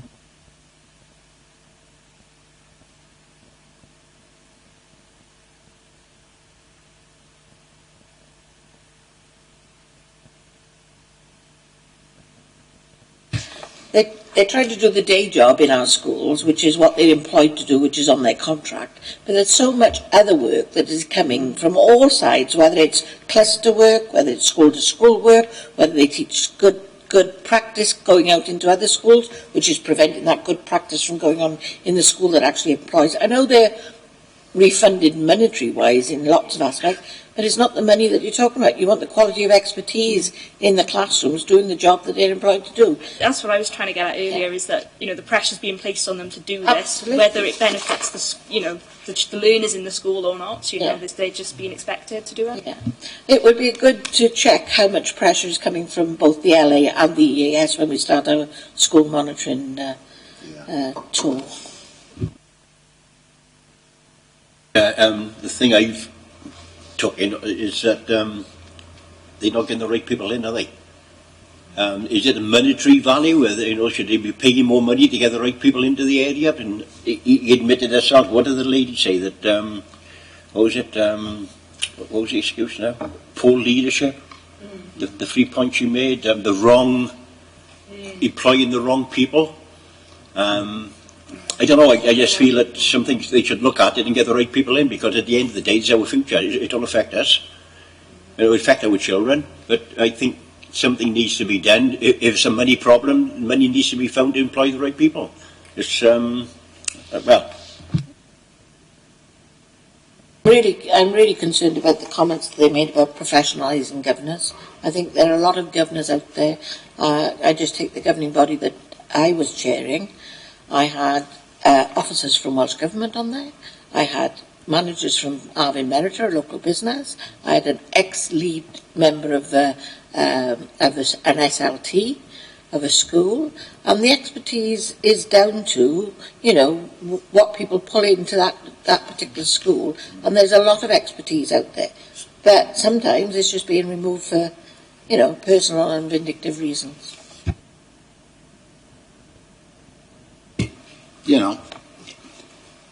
To be a governor on a secondary school is a lot of work. To be a chair of governors on a secondary school is an enormous amount of work. It is almost a job.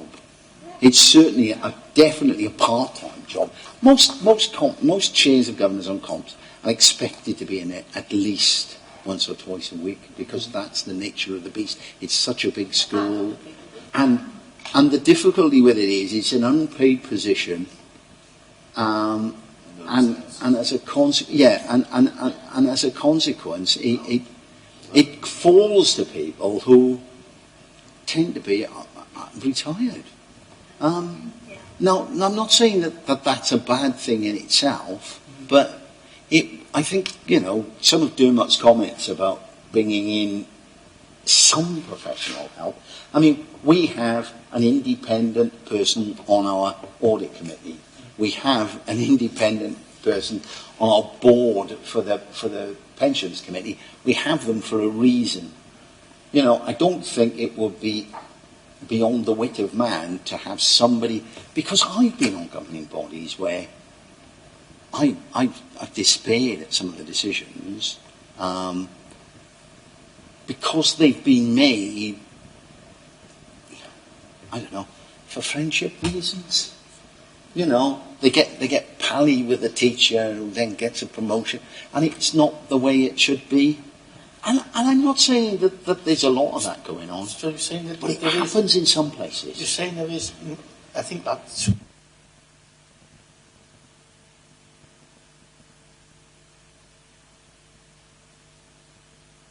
saying it regularly goes on.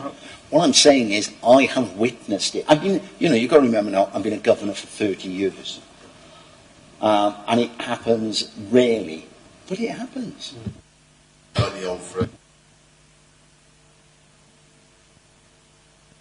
It comes...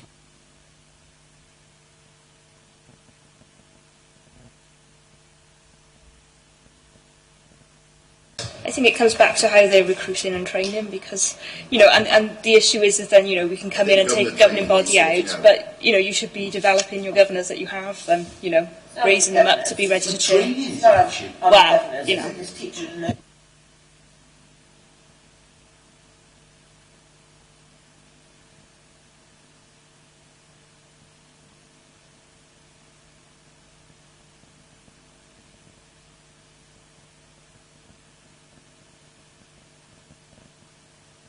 I would add one to submit in writing as well around curriculum reform and our ability to recruit, and whether we're doing enough to professional development, because we won't be able to recruit as easily from across the border, etc., because it's just too different. Well, and the Welsh language.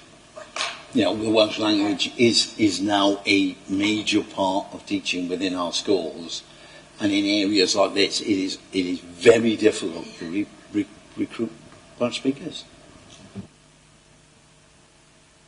Sent around to us, or are we going to agree them all now? Yeah. I'll go through more as well. Yeah.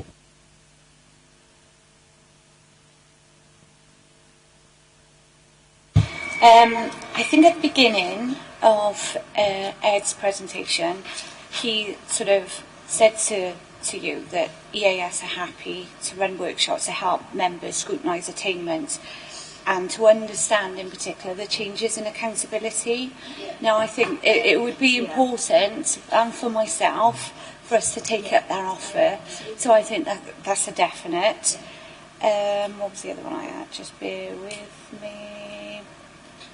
Dermot mentioned that he agreed with members that there is a need to improve the quality of teaching in every life, and maybe this needed to be encapsulated more within the business plan.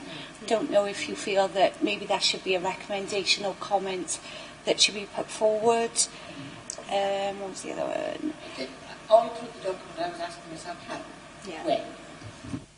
How? What? Yeah.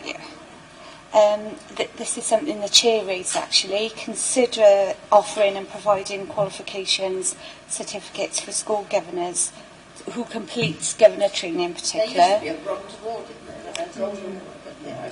I think there should be a root and branch And I think review of all of governor training.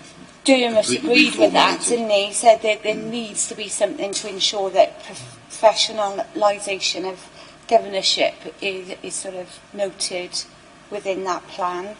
Apologies. It's like he said about, I was at that last meeting. I was at that last meeting in Westmorland, where it was an invitation for all governors from all chairs of governors and all deputies, all vice chairs of governors for the whole of Torvine to a meeting in Westmorland School, and there were 3 of us.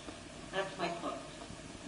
And the difficulty is that many of these people are in full-time employment. Most parent governors are in full-time employment. What's the vacancy rate like across the area at the moment? This is going to sound cruel, but parent governors, you don't have any trouble recruiting them, because basically they're quite keen to get there and keep an eye on their children. I would say that you've got the opposite.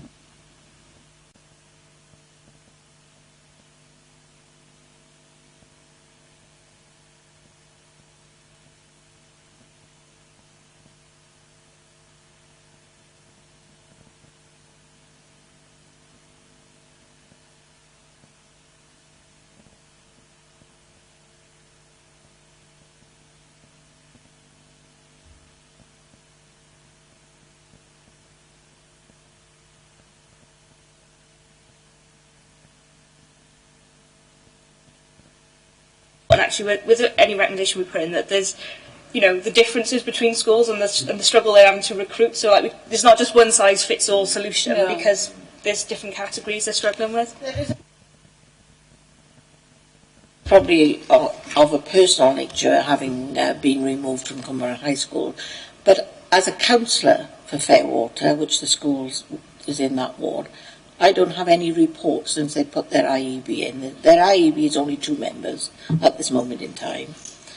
And as a councillor or an elected member here, we haven't, since that IEB has been implemented, we haven't had a report on how the school is performing and what is. So if there's going to be more, because we've got more schools in red, I'm assuming that there will be more IEBs appointed or governors removed or replaced. Then how do we get, as an elected member, the reports from the schools that are under the special category? Listen to what you just said then, Rose. Governors removed? When I asked that question, I was told that they never removed governors. No. The recommendation goes to Welsh Government, so it's the Minister's agreement. But, you know... They have to remove all the governors. They don't have to. Well, but they remove the governing body, don't they? They tend to remove the governing body. It is the only way, I mean, the only governor I've ever been in a school of that ever been removed was for non-attendance. And if you don't come for more than, and this guy hadn't been there for about 2 years, and he said, right, sorry, you're off. There was something that Councillor Karen said, and I'm really sorry because I was talking to the chair when you said it. It was sorry. It was something about more reference needed within the document to work closely with the local authority, and I think that was to do with that triangle regional delivery model. I didn't quite pick it up. Sorry. As I said, this looks like a service agreement. It doesn't look like it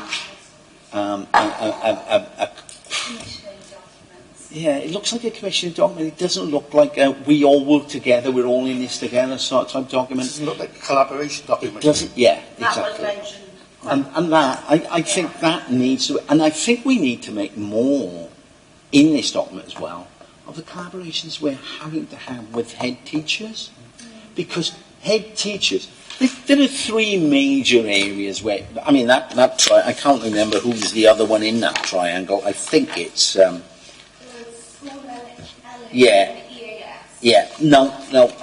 okay, it's fine to say school, but it isn't really school, is it? It's head teachers. And as a consequence, I mean, I know that all of the school in its various ways are involved, but the major issue here is, to me anyway, that particularly in the secondary sector, there needs to be more involvement of head teachers in this document, raised and mentioned in this document, as it's raised and mentioned in the other two documents that I've referenced here, the ERW document and the South and Central EAS, the regional document. They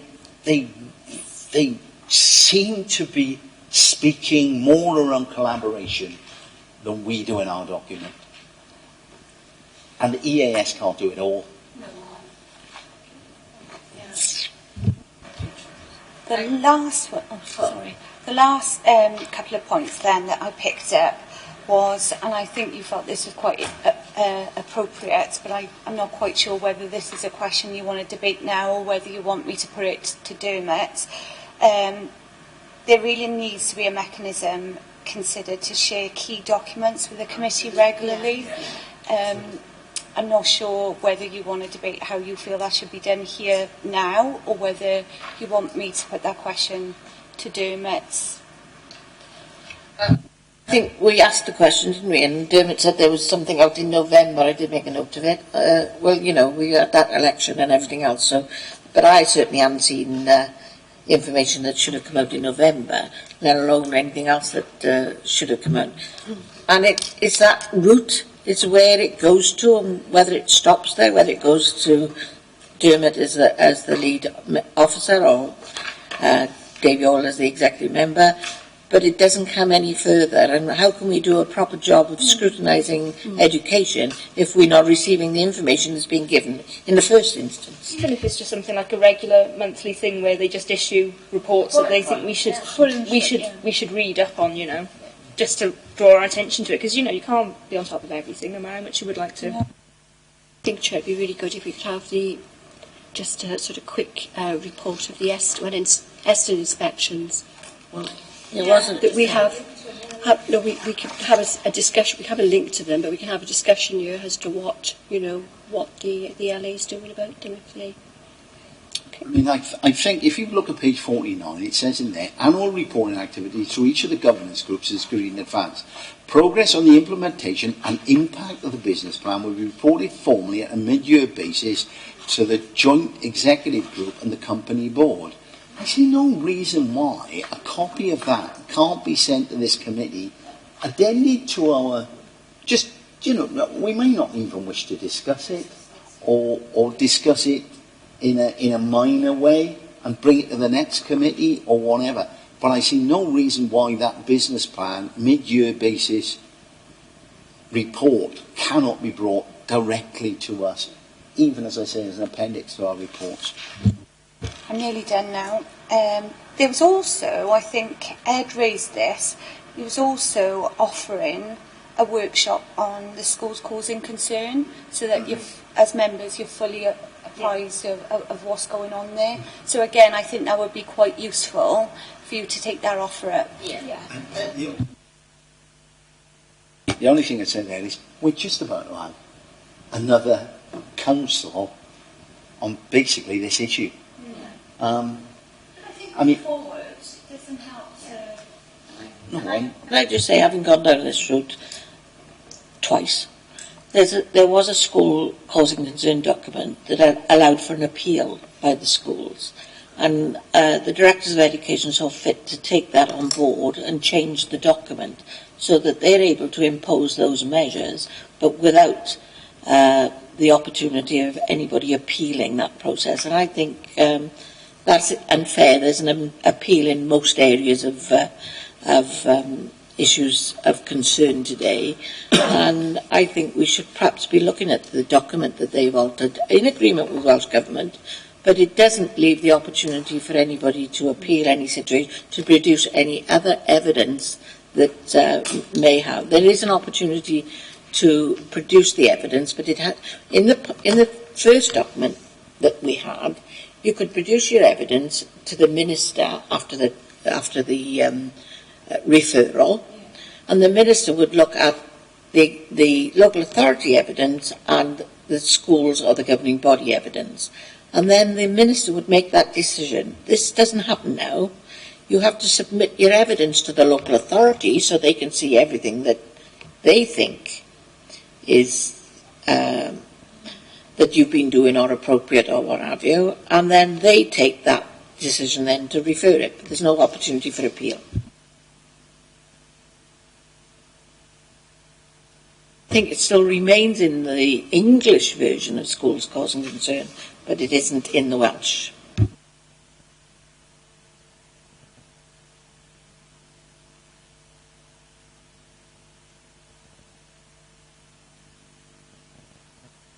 So I would hate anybody to go through the issues that I went through when I was certainly looking at this.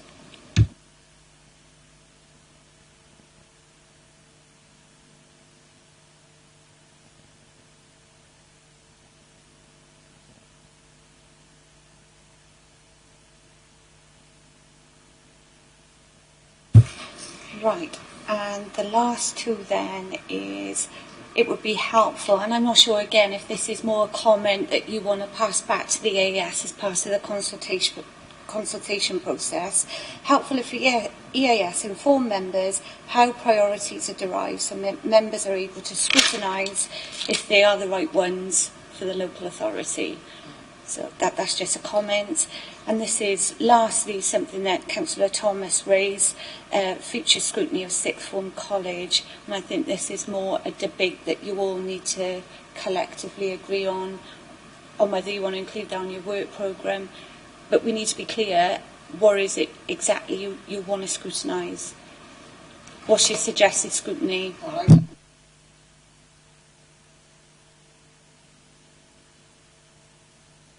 I would suggest that we... Yes.